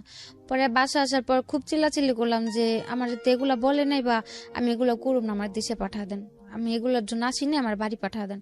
পরে বললো বাড়িতে টাকা দিতে বলতে তোরে দেশে পাঠা দিন। মানে এখন বলতেছে বাড়ি থেকে টাকা পাঠাও তাহলে দেশে পাঠাই দিব। তো পরে আমি বললাম যে বাড়ি থেকে টাকা দিব, আমার তো বাড়িতে এরকম কোনো পরিস্থিতিও নাই, আমার বাবা চালায় রিক্সা, আর ভাইও তেমন একটা মানে ভালো পর্যায়ে নেই যে আমার কেউ 2-3 লাখ টাকা দিয়ে আমার এখান থেকে নিব। তারপর বললো তাহলে কথা বললো না, এ জায়গা যদি মাইরা ফেলায়ও দেই তাও মনে করে কেউ কোনোদিন খোঁজও নিতে পারবো না বা আমাদের কিচ্ছু হইব না, তার চাইতে ভালোভাবে কাজ করো, সেটাই তোমার জন্য ভালো হইব। দেখেছেন, যাওয়ার সময় নিয়ে গেছে জামাই আদরে এবং তারপরে বাধ্য করছে প্রস্টিটিউশনে। And the thing is that ওই সময়টা যদি ওখান থেকে চলে আসতে চায় তাহলে টাকা দিতে হবে, এবং কারণ তারা হচ্ছে টাকাটা ইনভেস্ট করেছে, তারা খুব ভালো করে মেয়েটার ব্যাকগ্রাউন্ডটা জানে যে মেয়েটা ফিরে আসতে পারবে না। আমার এই অনুষ্ঠানটা একেবারে প্রান্তিক পর্যায় থেকে শুরু করে সারা বাংলাদেশের মানুষ এই অনুষ্ঠানটা দেখে। সো আমি মনে করি বিশেষ করে মেয়েরা যারা আছেন, যারা বিদেশে যান, এইভাবে যান, তারা আজকের এই অনুষ্ঠানটা অনেকবার দেখবেন, একবার দেখবেন না, অনেকবার দেখবেন, because the story just began. গল্পটা শুরু হয়েছে মাত্র। তারপর কি হলো? তারপর এগুলা বলার পরে মানে খুব কান্নাকাটি করলাম, মানে কি করলাম। তারপরে ওনারা বললো যে দেখো এখন কান্দাকাটি করে এদিকে নাটক করে লাভ হবে না, সুস্থ মতো কাজের জায়গা দিয়ে কাজ করবা, কোনো রকম কোনো ফাজলামো বা কিছু করার চেষ্টা করবা না। তারপরে আমি বললাম যে দেখেন ভাই আপনাকে, আচ্ছা ঠিক আছে আমি কাজ করুম, আপনাদের কতদিন কাজ করে দিলে আপনাদের টাকা শোধ দেবো, আরে তাও আমার মানে কতদিন পর আমার বাড়ি পাঠা দিবেন। পরে বললো যদি কমও করো অন্তত 6 মাস করতে হবে। তারপরে মানে অনেকভাবে মানে ম্যানেজ করার চেষ্টা করছিলাম যে হয়তো আমার আরো অল্প কিছু দিনের মধ্যে যাতে পাঠায় দেয়। তো আর তখন তো আমি ওই জায়গায় কাজের বা টাকার হিসাবটাও বুঝতাম না। তারপর বললো যে এত টাকা, মানে এখন আমার খালি হিসাব দেখাইতেছে যে এই জায়গায় এত টাকা খরচ হয়েছে, ওটা খরচ হয়েছে, এগুলা দিতে হইব না, এগুলো তো তোমার বাপে দেয় না টাকাগুলা, আমাদের খরচ হয়েছে টাকাগুলা তো দিয়া যাইতে হইব। তারপর আর কিছু বললাম না, যেহেতু আমার আর করার মতো কোনো পথ নেই। আর কথা বলতে গেলেই বলে যে, আর নিজের চোখেও দেখতাম মানে মেয়েদের এত বাজে পরিমাণে মারধর করতো, মানে বলার বাইরে। ওইগুলা দেখলে যে কোনো মানে যারা ভয় পায় বা মারধর খায় অভ্যাস নেই, যে কোনো মেয়ে ওই ভয়তে আলা যা করতে বলবো তা করতে রাজি হবো। এই মারধর কি বাঙালিরাই করতো? হ্যাঁ, বাঙালিরাই, মানে যে যাদের কাছে যাইতো ওদের কাছে মানে ওরাই মারামারি করতো। আমি যে জায়গা ছিলাম ওই জায়গাতে তেমন করে মারামারি দেখি নাই আমি, কিন্তু যে জায়গায় কাজে দিছিল ওই জায়গাতে সকালে কাজে গেলে দেখতাম যে কোনো মেয়ে আসছে গাল কাইটে গেছে, চোখের দিক দিয়ে কালো হয়ে আছে, কারো খুচুন পোড়া দিয়ে লাগাই দিছে, কি পোড়া? যে রান্না করে খুন্তি আছে না, ওই খুন্তি দিয়ে, হ্যাঁ ওগুলা পুড়ে লাগাই দিছে, কারো মাইরে মাথা ফাটায় রাখছে। মানে ওইগুলা দেখলে আরো ভয় করতে, যে বাসায় যা যদি আমি আরো মানে এগুলা নিয়ে চিল্লাচিল্লি করি, যদি আমারও এরকম মারে, আর আমি যে হালে আছি, আমি তো বাড়িতে ফোনটা যদি এগুলা বলি বা দেখে তো ডাইরেক্ট মানে মানে খুব খারাপ পর্যায়ে চলে যাবো, ওরা কিছু করতে পারবো না, বাড়িতে একটা টেনশন থাকবো। আর শুধু শুধু টেনশন দিয়ে তো লাভ নেই, এমন হতো আমি বললো টাকা দিয়ে আমার নিতে পারবো, তাহলে হয়তো আমি জানাইতাম, যেহেতু আমার কোনো দিকই নাই। আর ওগুলো দেখে খুব ভয় করতো, এর জন্য মানে কাউরে কিছু বলতাম না, আমি চুপচাপ কাজ করতাম। প্রথম মাস গেল, যাওয়ার পরে মানে কাজ করলে খুব আদর করতো, বা যদি বলতাম যে আপু খুব খারাপ লাগতেছে বা অসুস্থ, আমি কাজে যেতে পারবো না বা কাজ করার মতো পরিস্থিতিতে নাই, তাইলে মানে খুব বাজে ব্যবহার, চিল্লাচিল্লি, বাজে বাজে কথা। তো ওইসব ভয়তে কাজ হয়ে গেতাম না। আমার ব্যাগের মধ্যে সবসময় ব্যথার জ্বরের ওষুধগুলো সবসময় কিনা থাকতো, অন্তত পক্ষে প্রতিদিন কাজে যাওয়ার সময় একটা, মাঝে একটা, লাস্টে একটা, প্রতিদিন 3টা ব্যথার ওষুধ আর 3টা জ্বরের ওষুধ আমার ফিক্সড করা ছিল। তারপরে 1 মাস কাজ করলাম, কাজ করার পরে মানে তারা বাংলাদেশে যেরকম মানুষ ইয়াবা খায় না, ওই মালয়েশিয়াতে ইয়াবা না, কিন্তু ওই যে লবণের মতো কিছু একটা আছে, মানে আইস, ওই ইয়াবার চেয়ে তো মারাত্মক। ওটা যদি একটানা কন্টিনিউ কেউ 6 থেকে 7 মাস মানে ওটা সেবন করে, মানে এতে 100% এতে মানে ওই লোকটা মানে পুরো মেন্টাল হয়ে যাবে।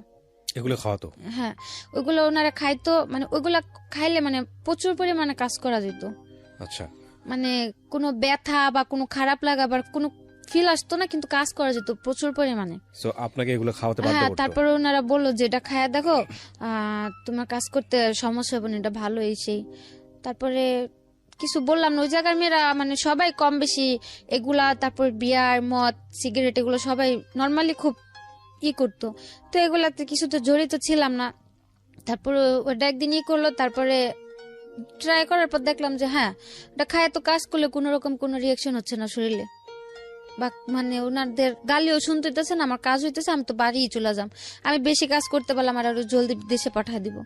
তো এই হিসাব করে তাদের মতো করে যখন বলতে এটা নিয়ে কাজ করো ওইভাবে কাজ করতাম, যখন না দিত ওইভাবে কাজ করতাম না। এক পর্যায়ে ওনাদের কথা মতো নিতে নিতে মানে ওটা আমার একটা নেশার মতো হয়ে গেল। এই আইসটা মানে ওটা ছাড়া আমি এখন থাকতে পারতেছি না। ওহো, মানে নর্মালি কাজ করা আমার পক্ষে সম্ভবই হয় না। আমি কাজের জায়গায় যা দাঁড়াইলেই আমার প্রচুর রাগ উঠা যায়, কেউ কথা বললে মন চায় আমি মাইরা দিই, মানে এরকম পর্যায়ে চলে গেলাম। এখন আমার মানে এখন আর তাদের দিতে হয় না এটা, এখন আমি এটা খুঁজে বেড়াই যে আমার এটা নিতে হবে, নাহলে তো আমি কাজ করতে পারতেছি না। করতে করতে গেল প্রায় 6 মাস গেল। ওই জায়গায় লোকের মাত্রা ছিল, মানে শনিবার আর রবিবার হচ্ছে মালয়েশিয়াতে হলিডে, মানে সাপ্তাহিক ছুটি থাকে। শনিবার অন্তত কমপক্ষে 30টা কাজ করতে হতো, আর রবিবার এমনও দিন যেত, এমনও রবিবার যেত 70টা 80টা এরকম কাজ করতে হতো। আর নর্মালি পার ডে 20টা 15টা 25টা এরকম ফিক্সড করা ছিল। ওখানে কি পরিমাণ মেয়ে, মানে বাঙালি মেয়েরা দেখেছেন আপনি? প্রচুর পরিমাণ, প্রচুর, মানে এক একটা জায়গাতে 15 থেকে 20টা মেয়ে বাঙালি থাকতো। তার মধ্যে আবার 4-5টা সবারই কি এরকম যে কেউ ইচ্ছাকৃত ভাবে করতেছে, কেউ হয়তো যে বাধ্য হয়ে যাওয়ার পরে কাজ করতে করতে যখন মানে টাকার হিসাবটা বুঝা গেছে তখন ইচ্ছাকৃত ভাবে করতেছে। হয় না, অনেকে ভাবে না যে হয়তো বাধ্য হয়ে খারাপ পথে যেহেতু চলে আসছি আর কি হবে কাজ করে টাকা নিয়ে যাই, হয় না ওরকম ভাবে অনেক কেউ আছে। কেউ যেমন আমাদের মতো নতুন গেছে তার হয়তো কেউ বাধ্য হয়ে মারধর খায় কাজ কাম করতেছে।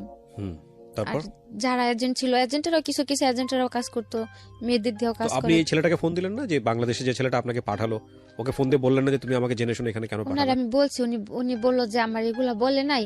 উনিও বাংলাদেশ থেকে অনেক প্রেশার দিল, প্রেশার দেওয়ার পর ওনারও বললো যে টাকা পাঠায় দাও, পাঠাই দিই, সমস্যা নেই। Nothing is free. আপনাকে মাগনা মাগনা ইচ্ছে নিয়ে গিয়ে আপনাকে একটা সুন্দর কাজ দিবে এটা মনে করার কোনো কারণ নেই। প্রথম কথা হচ্ছে এগুলো ইল্লিগাল। আপনি অবৈধভাবে বাংলাদেশ ছেড়ে অন্য দেশে কেন যাবেন, এটা হচ্ছে প্রথম কথা। এটা তো যাওয়াই উচিত না, তাই না? আর আপনি কাজ জানেন, কাজ পারেন, আপনার তো দেশেই কাজ করা উচিত। তারপরেও যাতে এই ধরনের ভুল না হয় সেই জন্যই এই এপিসোডটা। ওকে, তারপর 6 মাসের কাছাকাছি যখন চলে আসলাম তখন মানে তখন তো নর্মালি আমিও কিছুটা নর্মাল হয়ে গেছি, যেহেতু আমার 4-5 মাস অভ্যস্ত হয়ে গেছেন। 4-5 মাস যাবত এগুলো করাইতেছে। তখন আমার মাথাও নর্মালি একটা এরকম থিঙ্ক আসলো যে যাক, জায়গা তো প্রচুর পরিমাণে কাজ করায়, আর হয়তো আমি যদি তাদের সাথে মানে বৈশা 6 মাসের যেহেতু আমার কন্টাক্ট শেষ হলে যদি আমি তাদের সাথে বৈশা মানে 50-50-তে কাজ করতে পারি, হয়তো আমি যে উদ্দেশ্যটা বাইরে, তো আমার যাওয়ার উদ্দেশ্য ছিল টাকাটা, আর বাইরে যাওয়ার আগে মনে করতাম কি যে মনে টাকা হইলে সবার ভালোবাসা কিনতে পাওয়া যায়, বাপ মা হোক ভাই বোন হোক সবারটাই পাওয়া যাবে। দেখতাম মানুষ ভালো মন্দ খাইতে পারলে ভালোভাবে কথা বলে, তা আমি তাই ভাবতাম টাকা দিয়ে বুঝি সবার ভালোবাসা আমি কিনতে পারবো। আমি যদি সবাই টাকা পয়সা দেই সবাই মনে আমার আদর করবো, আমার সাপোর্ট করবো, যে জিনিসটা আপনার চাইল্ডহুডে মিসিং ছিল, হ্যাঁ ছোটবেলায় আপনি পান। হ্যাঁ। আর তারপর যখন মানে যে কোনো জায়গায় এখনো পর্যন্ত যদি কাউরে দেখি না পোলাপান মানে মাদের সাথে চলাফেরা করে বা মারা যখন বাচ্চাদের আদর করে, মানে এই জিনিসটা ছোট থেকে বুঝি নাই, কিন্তু এখন এটা নিয়ে খুব খারাপ লাগে যে কত মানুষের মানুষ বুড়া হয়ে যায় কিন্তু মানুষের বাপ মার কিছু হয় না। আর আজকে যদি আমার মাটা বাইচা থাকতো হয়তো আমাদের কারো লাইফটা এরকম মানে এরকম ছিন্ন ভিন্ন একটা পর্যায়ে এসে ধার হইতো না, বা আমারও এই সিচুয়েশন গুলার মুখোমুখি কোনোদিন হইতো না। এই জন্য আপনার মনে হয়েছে টাকা ইনকাম করি, টাকা ইনকাম করলাম, যদি সবাই টাকা পয়সা দিতে পারে সবাই বুঝে আমার একটু আদর করবো, হোক না টাকার বিনিময়ে, তারপর সবার থেকে একটু ভালো ব্যবহার তো আমি পাবো। তো যখন 6 মাস গেল তখন আমি ভাবলাম যে থাক, আমি তো এই জায়গাতে কি খারাপ হালে আছি ভালো হালে আছি তা তো আর কেউ দেখতেছে না, সবাই তো মনে করে আমি খুব ভালো হালে আছি।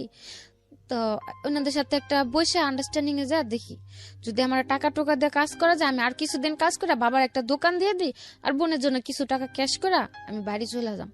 যেহেতু আমার যা হওয়া তা তো হয়েই গেছে, এখন আমি বাড়ি যদি শূন্য হাতে চলে যাই হয়তো আমার কিছুদিন পরে আবার একটা স্টেপ নিতে হবে, বা দেশে এসে কম বেতনে কাজ করে আরো কথা শুনতে হবে যে 5-6 মাস বিদেশ থেকে আসলাম কি করলাম, মানে সব দিক দিয়ে চিন্তা ভাবনা করে আমি ওনাদের সাথে বসলাম। একদিন বসার পর বললাম যে আপনারা তো আমার 6 মাসের কন্ট্রাক্ট আনলেন, 6 মাস তো শেষ, তো আমি যদি এখন বাড়ি চলে যেতে চাই বাড়ি পাঠা দিবেন? পরে ওনারা বললো যে যদি চলে যেতে চাও পাঠায় দেন, যদি থাকতে চাও থাকবা, আমাদের কোনো সমস্যা নেই।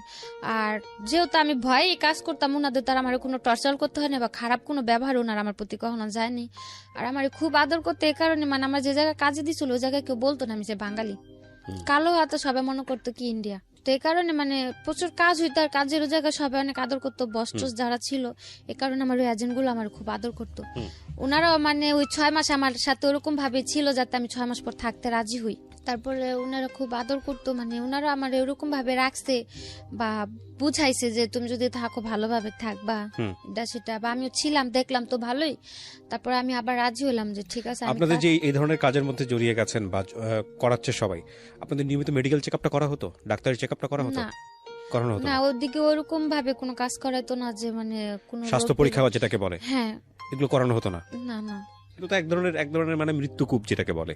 তো মানে কখনো ডাক্তারের কাছে চিকিৎসা করতে নিয়ে যেত না, কোনো প্রবলেম হলে ওগুলোর জন্য নিয়ে যেত। তারপর ওনার সাথে বসলাম, বসার পর আমি বললাম যে আমার যেহেতু কন্ট্যাক্ট শেষ, আর সো মিউচুয়ালি 50% বা এরকম কোনো কিছু। হ্যাঁ, তো আমি যদি এখন থাকতে চাই আমার কিভাবে রাখবেন? ওরা বললো যদি থাকতে চাও বেতনে থাকতে চাও বেতনে থাকতে পারো, আর যদি 50-50 থাকো তাও থাকতে পারো, যদি যেহেতু কন্ট্যাক্ট শেষ। আমি ভাবলাম যে যদি আমি চাইলে পারতাম মানে ডাইরেক্টলি একা কাজ করতে, মানে আমি যা কাজ করতাম টাকাগুলো আমার থাকতো, যদি তাও আমি বলতাম রাজি হতো। যেহেতু কন্ট্যাক্ট শেষ, তাদের টাকা দুইটাই গেছে।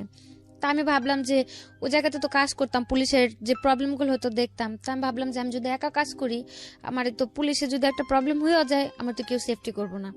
আর দ্বিতীয় কথা হচ্ছে তাদের যদি আমি কিছু টাকা দিয়ে হাত করে রাখি, আমার যত বড় প্রবলেমই হোক, যেহেতু তারা ব্যবসা করে তাদের সাথে ওরকম লোকেদের সাথে অবশ্যই হাত আছে, ওনারা আমার সাপোর্ট করবো।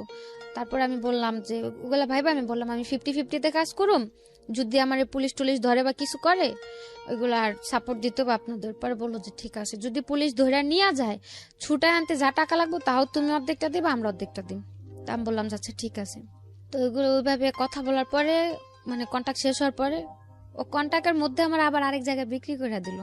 বিক্রি করলো কিভাবে? হ্যাঁ, ওই যে 6 মাসের কন্ট্যাক্ট ছিল না, উনার আমার 1 মাস কাজ করাইলো। আর এগুলো তো পরে বুঝতে পারলাম যে কি পরিমাণে টাকা। 1 মাস না, একটা মেরে দিয়ে যদি 15 থেকে 20 দিন কাজ করে কন্টিনিউ, ও একটা মেয়ে যাওয়া আসার যা খরচ যায় সম্পূর্ণ টাকা উঠা যায় 15 থেকে 20 দিনই। তো সে জায়গাতে আমার 1 মাস কাজ করালো। কাজ করানোর পরে তাদের তো যা খরচ উঠা গেল, এমনকি এক্সট্রা উঠলো। তার 1 মাস পর আমার যে 5 মাস ছিল কন্ট্যাক্টে, ওই 5 মাসের কন্ট্যাক্ট করে আরেকটা এজেন্টের কাছে বিক্রি করে দিল। এটা আপনি পরে বুঝেছেন নাকি তখনই বুঝেছেন? তখনই মানে বিক্রি করার সময় আমার বলেনি, যেদিন আমার নিয়ে যায় ওদিন বলছে যে তোমার যে বাকি 5 মাসের কন্ট্যাক্ট আছে তুমি ওদের কাছে থাকবা, কোনো ঝামেলা করবে না। 1 মাসে তারা আমার আর কি নরমাল করলো, আমার যেহেতু না জানা ছিল, মানে ইউজ টু করা জিনিসটাতে। হ্যাঁ, আমার নরমাল করলো যে তো মানে হঠাৎ করে বিক্রি করে দিলে তো যদি আমি প্রবলেম করি ওনাদের উপরে প্রেসার আসবে, তো নরমাল করে তাদের কাছে দিল। যে আপুর ভাইয়ের কাছে বিক্রি করলো তাদের প্রথম মেয়ে ছিলাম আমি। মেয়ে বলতে মানে ওই ব্যবসা ওই মানে কাজের আমারে দিয়ে তারা বিজনেসটা স্টার্ট করতেছিল। ওকে, মানে তাদের আর কোনো মেয়ে ছিল না, আমারে দিয়ে তারা কি ব্যবসা লাইনটা ধরবে। তো ওই হিসেবে তারা আমার কখনো টর্চার করেনি যে এ কয়টা কাজ কেন, এই কেন সেই কেন। যেহেতু তারাও নতুন, বুঝতে পারতো না যে কতগুলা কাজ প্রেশার দিলে কতগুলা কাজ হয় বা কি করানো যায়, তারা তো বুঝতো না। ওই হিসেবে মানে ওনাদের কাছে থাকতে আমার কাজের প্রেশার এটা তো ছিল না, নর্মালি ছিলাম। তারপর আসার পরে আমি বললাম যে মাসে আমার কন্ট্যাক্ট শেষ, থাইকে গেলাম। থাকার পর 1 মাস আমি কাজ করলাম। মানে 1 মাস কাজ করার পর আমার মানে কাজ যে প্রতিদিন কাজ করতাম না, কাজের টাকাগুলো আমার হাতে দিয়ে দিত কাজের লাস্টে, ওগুলো বাসা হিসাব আর আমি তাদের কাছে জমা দিয়ে দিতাম। মাস শেষে যেমন তারা হিসাব করতো যে আমার 1 টাকার কাজ হয়েছে, 1 টাকা অর্ধেক অর্ধেক অর্ধেক তাদের অর্ধেক আমার, ওইভাবে হিসাব হইতো। তো 1 মাস কাজ করার পর দেখলাম যে না, মোটামুটি ভালো টাকাই হচ্ছে। তারপরে রয়ে গেলাম কাজ করতে করতে। এর মধ্যে ওইখানে একটা ছেলের সাথে আমার একটা সম্পর্ক হয়। ছেলে বলতে যে মেয়ে বান্ধবী ছিল, বান্ধবীর ফ্রেন্ডের মোবাইলে আমার ছবিটা দেখে মানে মারাত্মক পরিমাণে পাগল, এরকম একটা অবস্থা। তারপর যেভাবে কথা বলতে বলতে হইলো ওর সাথে একটা সম্পর্ক। তারপর ওরে ওরে করে ওই এজেন্টের সাথে আমার প্রতিনিয়ত ঝগড়া হতো। ওকে, মানে ও বাঙালি ছিল, ছেলেটাও বাঙালি ছিল, এজেন্টের সঙ্গে ঝগড়া হতো। মানে কি ও চাইতো যে আপনি এই পেশা থেকে বের হয়ে আসেন? হ্যাঁ, ও বলতো তুমি দেশে চলে যাও, আমার বুঝাইতো কাজ কাম করা দরকার নেই, এটা সেটা। আর এজেন্টে হয় কি নর্মালি ওই জায়গাতে যে কোনো মেয়ে সব সম্পর্কে তো জড়াইলে, কোনো প্রেম প্রীতিতে জড়াইলে ওইখান থেকে পালা যায়। আর উনারা আমার এতদিন রাখছিল, অন্তত আমার প্রতি তাদের এতটুকু বিশ্বাস ছিল আমি যাই করি না কেন পালায় কোথাও যাবো না। পালা যাওয়ার হলে আমি আরো আগে চলে যেতাম, যেহেতু 6-7 মাসে কোথাও যাই নাই, যাবো না। তাদের সাথে ঝগড়া এই কারণেই ওই ওর সাথে ফোনে টোনে কথা বলতাম বা দেখা করতাম, ওই দিকে মানে থিঙ্কিংটা থাকাতে আমার এদিকে কাজগুলো কম হইতো, যেহেতু তাদের প্রবলেম হইতো না। এই নিয়ে মানে খুব ভাবে চিল্লাচিল্লি ঝগড়াঝাটি চলতোই প্রতিনিয়ত, যে ওর সাথে কথা বলো না, এরকমটা হয় এই যুগে, এই জগতের মেয়েদের সাথে ছেলেরা রিলেশন করে টাকা টুকা খায়, তারপরে ছাইরা দেয়, কিন্তু এগুলোর কোনো ভবিষ্যৎ নাই। তুমি ওরা ছাইরা দাও। আর ওর সাথেও তেমন একটা সম্পর্কে জড়াইতে চাইতাম না, কারণ প্রথমে তো একটা ডস খাইলাম, আপন খালাতো ভাই, আর এ তো হচ্ছে খারাপ জায়গা থেকে পরিচয়, তো তেমন একটা কেয়ার করতাম না। কিন্তু ও আমার সবসময় বোঝাইতো যে আখি দেখো, মানুষ কিন্তু জীবনে একা কোনো পথে পাড়ি দিতে পারে না, মানুষের চলতে হলে একটা মানুষের সাপোর্ট লাগে। মানে ওর সবচেয়ে একটা কথা আমার বেশি টাচ করে, ও আমারে বলে যে তোমার তো কেউই নেই, মা নাইকা বাপ থাইকাও নাই, ভাই বোনও তোমার দেখে না, নাহলে আমি তোমার সাপোর্ট হয়ে রইলাম। বাবা মা শিখাইছে ছোট থেকে যে একটা মানুষ যদি কোন একটা এতিমের সাপোর্ট করে তার নাকি অনেক সোয়াব হয়। ওই কথাটা বলাতে আমি মানে এতটুক ভাবলাম যে যেহেতু ও আমার এতটুক জিনিস বুঝতে পারছে যে আমার কেউ নাই, ও যেহেতু এই জিনিসটা বুঝতে পারছে যে আমি সবার ভালোবাসার কমতিটা ফিল করি, বা মানে একটু যে সব দিক দিয়ে আমার খুব সাপোর্ট করতো আর আমার ওগুলো খুব ভালো লাগতো।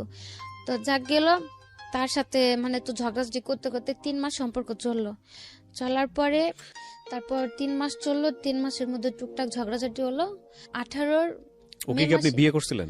না, বিয়ে হয়নি। তারপর ওই 3 মাস সম্পর্ক থাকার পরে এর মধ্যে মানে ওই যে এজেন্টের কাছে ছিলাম তাদের মধ্যে মানে তাদের কাছে আমি টোটালি একটা কালার খেয়ে গেলাম যে মানে তারা এখন আমার আর মানে আগের মতো একটা কেয়ার করে না বা সহ্য করতে পারে না ও ছেলের সাথে সম্পর্কটা গভীর হতে। আর ও বলতো তুমি দেশে চলে যাও। তো গেল 2017 থেকে 18 মে পর্যন্ত এই ঘটনা। 18 মে মাসের 14 তারিখে আমি পুলিশে ধরলাম। পুলিশে ধরলো মানে কি অন স্পট? হ্যাঁ, কাজের জায়গা থেকে আচ্ছা। রেড দেওয়াতে আমরা 15টা মেয়ে ধরা খেলাম। ওকে। তো মালয়েশিয়ান পুলিশের কাছে? হ্যাঁ, ওটা ছিল এমনি তো নর্মালি পুলিশ, মানে ওদিকে তো পুলিশের এক একটা মানে ইয়ে আছে, আইপিকেল টিপিকেল ইমিগ্রেশন, তো নর্মাল পুলিশে ধরছে দিক থেকে টাকা দিয়ে ছুটে আসা যায়। 9 তারিখে ধরলো, ধরার পরে যাওয়ার পথে আমি ওর ফোন দিয়ে বললাম যে এরকম ভাইয়ার কাছে আমার টাকা আছে, যদি আমার যত তাড়াতাড়ি সম্ভব আমার ছুটে নিয়ে আসতে বলবা, যেহেতু জানি যে নর্মাল পুলিশে ধরছে ওরা টাকা টুকা নিয়ে ছাইড়া দিব। তো বললো যাচ্ছে ঠিক আছে। তারপর 9 দিন পর আসলাম, তার আর কি উকিল ধরার পর পাসপোর্ট তো তাদের কাছে ছিল, ওইখান থেকে 9 দিন পর ছুটে নিয়ে আসলো, কোনো সমস্যা হলো না। তো ছুটে আনলো আমার 3,500 রিঙ্গিতে, সে জায়গাতে আমার বললো যে 13,000 রিঙ্গিত লাগছে, ওই টাকাটা আমার থেকে নিল। তো তারপর কোনো প্রবলেম হলো না। মানে হয় না একটা বাটপারি বিজনেস আর কি, 2 নম্বরই বিজনেস, এবং তার মধ্যে যত রকমের বাটপারি আছে আর কি। হ্যাঁ, তারপর ওই মে মাসের 14 তারিখে ছুটে আসলাম। আসার পর 3-4 দিন রেস্টে থাকার পর আবার কাজে গেলাম। যাওয়ার পরে জুনের 24 তারিখে আবার ধরা খেলাম। আবার পুলিশ নিয়ে গেল? এবার পুলিশ নেই, এবার ইমিগ্রেশন নিল। ইমিগ্রেশন নিয়েছে? ওকে। তারপর যেদিন ধরা খাইছি সেদিন আমার কাছে ফোনও ছিল না, মানে অসুস্থ ছিলাম, তো কাজে যাওয়ার নিয়ে আর কি তাদের সাথে একটু কথা কাটাকাটি হলো। ওনারা আমার বললো যে রাত্রে যদি ফোনে কথা বলো, দিনে তুমি সুস্থ থাকবা কোথা থেকে আর কাজ করবা কোথা থেকে। মানে আপনি যে ছেলেটাকে লাভ করেন তার সাথে কথা কাটাকাটি হচ্ছে? না, ও বললো যে তুমি কাজে যাও না, যেহেতু তুমি অসুস্থ কাজে যাও না। জ্বর ছিল কিছুটা, আর আমি আমার এজেন্টদের বললাম, তখন তো 50-50, ইচ্ছা হলে কাজে যেতাম, ইচ্ছা হলে যেতাম না, কিছু বলতো না। তো আমি বললাম যে আমি আজকে কাজে যাব না, আর অসুস্থ থাকারই ছিল। ওই ঈদের 1 সপ্তাহ পরে ধরা খাইছি, তো যেমন ঈদ গেছে এই শুক্রবারে, আগামী শুক্রবারে ধরা খাইছি। ওই 7 দিন কাজের প্রচুর চাপ ছিল, তো দেখা যাচ্ছে ওই কারণে খুব অসুস্থ ছিলাম, আবার রাত্রে ঘুম কম, তোর সাথে কথা বলতাম। তো ধরা খেলাম, ওই দিন কথা কাটাকাটি হতে বাসাতে ফোন টোন কিছু নেই, রাগ করে আমি এমনি কাজে চলে গেলাম। কাজে গেলাম সন্ধ্যা 7টার দিকে, 9টার দিকে ইমিগ্রেশনের পুলিশ সব উপরে উঠে গেল, নিচে দরজা টরজা কাইটা।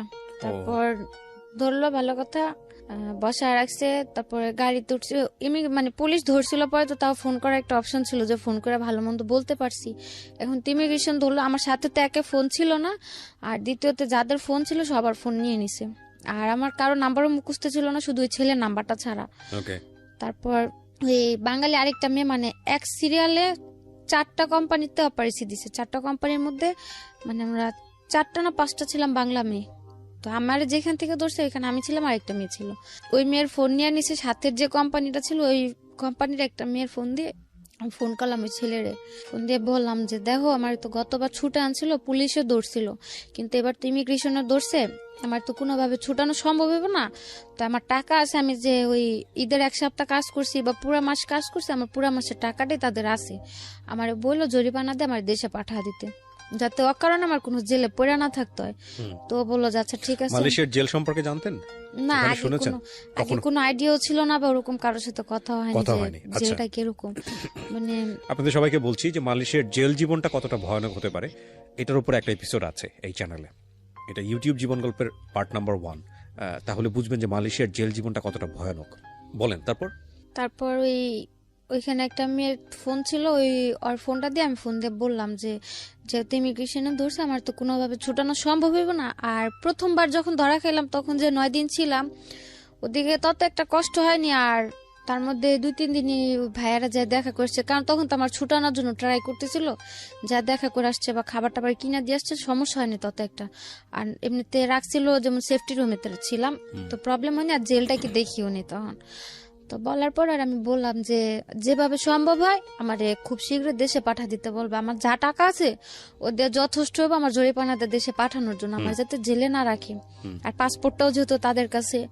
তো বললো যে আচ্ছা ঠিক আছে, তুমি কোনো টেনশন করো না, কান্নাকাটি করো না, এদিক থেকে তাদের যতটুকু প্রেশার দেওয়ার বা যতটুকু কি করার আমি করুম, তুমি কোনো কান্নাকাটি করো না। আচ্ছা, গেল। তারপর 3 দিনের দিন যখন যাওয়ার পরে 3 দিনের দিন যখন স্টেটমেন্ট নিতে আনলো, তখন স্টেটমেন্ট দেওয়ার পর ওনারা আমার বললো যে তোমার পাসপোর্ট কার কাছে। আর পুলিশে ধরার পর যদি বলে যে এজেন্ট আছে বা কিছু, তাহলে হয়তো তার যেমন যদি আমি তখন বলতাম যে আমার এজেন্ট আছে, তাহলে হয়তো আমার এজেন্টটা খোঁজার জন্য আমার যে জায়গায় জেল হয়েছে 3 মাস, সে জায়গায় হয়তো 6 মাস 1 বছরও হইতে পারতো এজেন্টের খোঁজার জন্য।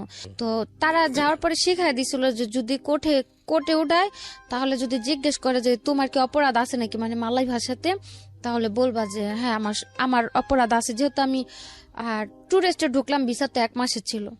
তো কেস হইতো 2টা, একটা হচ্ছে কসং মানে ভিসা ছাড়া, আর একটা মাসাজ, 2টা কেস হইতো। তো বলছে যে কোর্ট উঠালে যদি জিজ্ঞেস করে যে তোমার দোষটা কি তোমার কিনা, স্বীকার করবা যে হ্যাঁ দোষটা আমার, তাহলে ওই কোর্টের থেকে শাস্তি মাফ করে দিব। আর যদি অস্বীকার করো, যতদিন স্বীকারোক্তি না দিবা অতদিন তোরে তোমার কোর্ট উঠাইতে থাকবো, জেল দিতেই থাকবো। 3 দিনের দিন যখন ডাকা এলো, তারপর স্টেটমেন্ট দেওয়ার জন্য আমার জিজ্ঞেস করলো আমার কি এজেন্ট আছে নাকি। আমি বললাম যে না।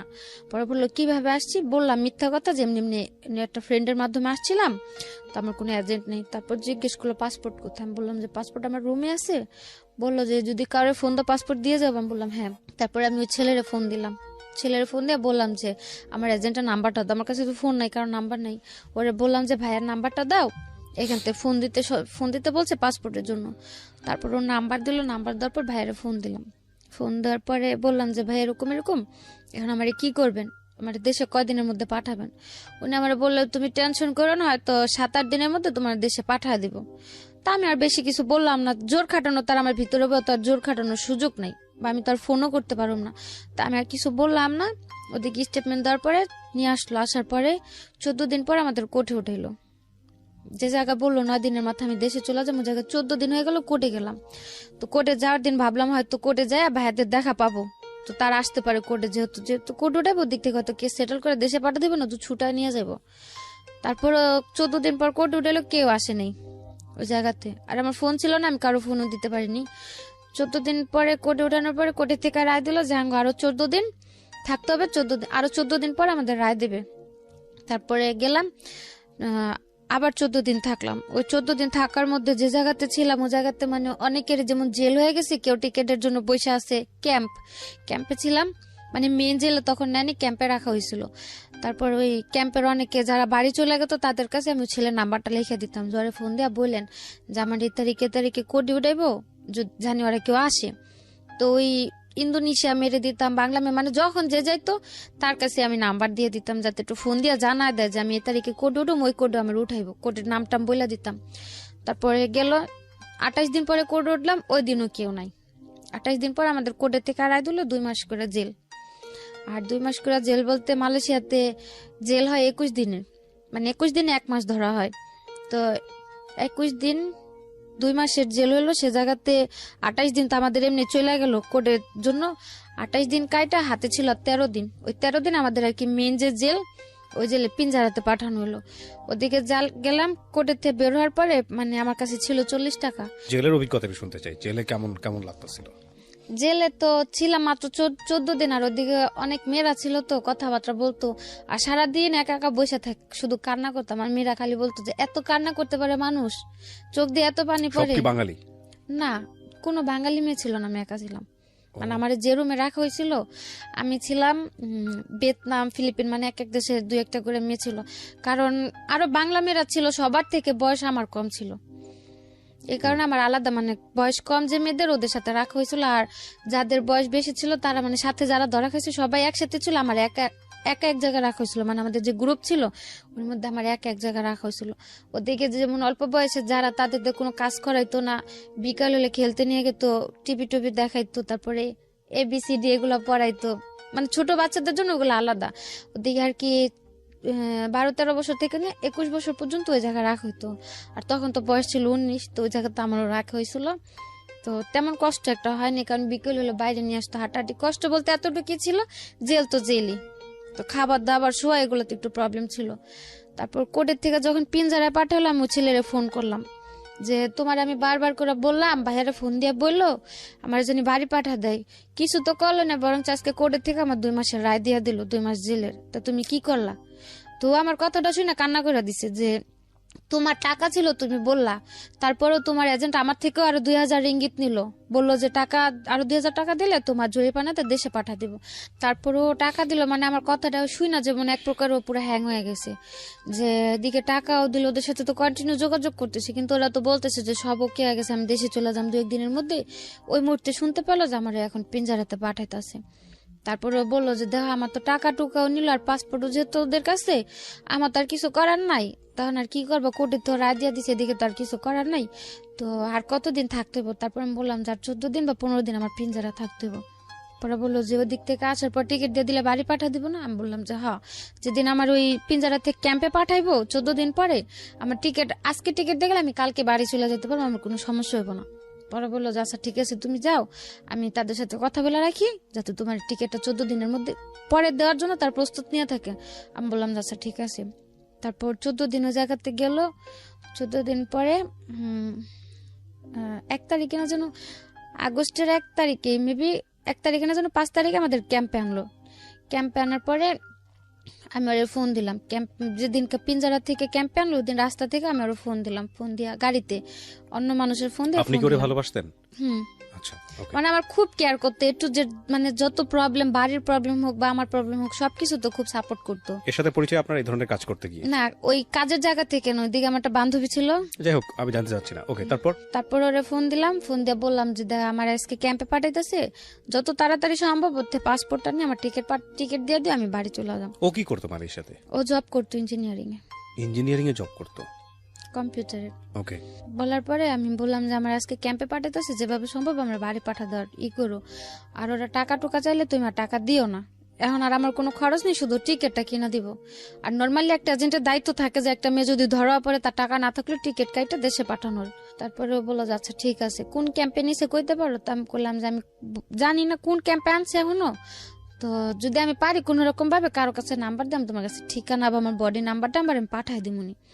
ও বললো আচ্ছা ঠিক আছে। তারপরে যখন ক্যাম্পে নিয়ে গেল, ক্যাম্পের নামটা আমি জানতে পারলাম, মানে ওই জায়গাতে একজন একজন করে নেয়, যেমন সাথে টাকা টুকা জিনিসপত্র থাকলে সব জমা দিয়ে একটা রিসিপ্ট দেয়, একটা বডি নাম্বার দিয়ে দেয় যে কোন ব্লকে থাকবে কত বডি নাম্বার, ওইগুলা দিতে, মানে অনেক লোক ছিলাম তো, সিরিয়াল ছিল অনেক, তো প্রায় লাস্টের দিকে ছিলাম আমি, ওই সিরিয়ালগুলো দিতে দিই। তারপর আমাদের সাথে কিছু লোক ছিল নতুন ধরে আনছে, ওদের কাছে ফোন ছিল, ওইখান থেকে একটা ফোন নিয়ে আমি ফোন দিলাম আমার বাড়িতে মেজোয়াপুর গেছে, যে যেহেতু ও দিক দিয়ে প্রেশার দিতেছে, ওরাও যদি জানে, ওরা হয়তো এজেন্টের ফোনটা বলবো আমার টিকিটটা দিতে।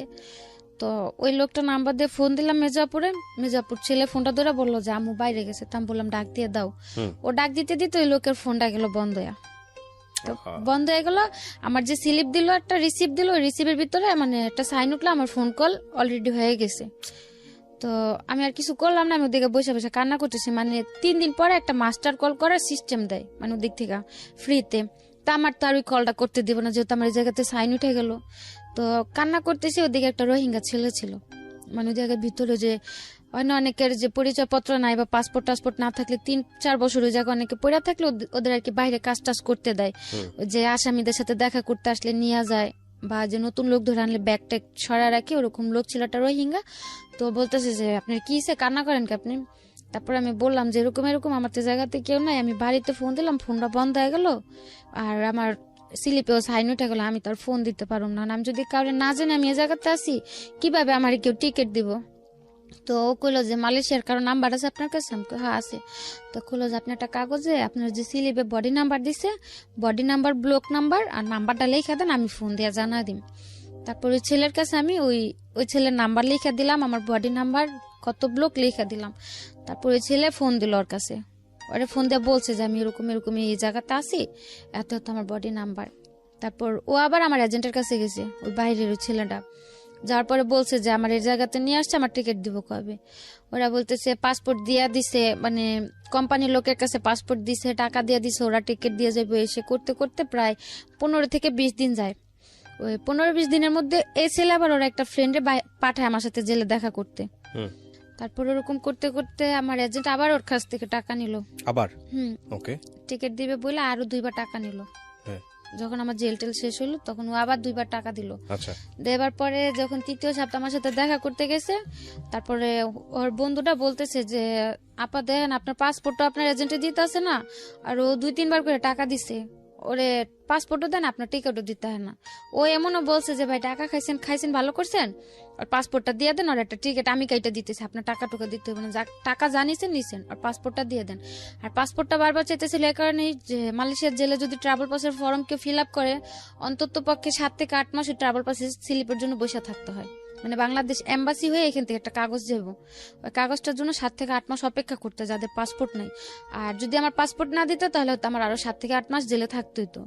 তার জন্য বারবার যাওয়ার কথা, টাকা খাইতেছে খাক, তো পাসপোর্টটা দিয়ে দেখ। আর এই চান্সে ও টাকা খাচ্ছে। আর তারপর 3 বার 3য় সপ্তাহ যখন দেখা করতে যাওয়ার পর আমি কান্নাকাটি করে বলছি যে ঠিক আছে ওই বা কি করব, বারবার টাকা দিতেছে।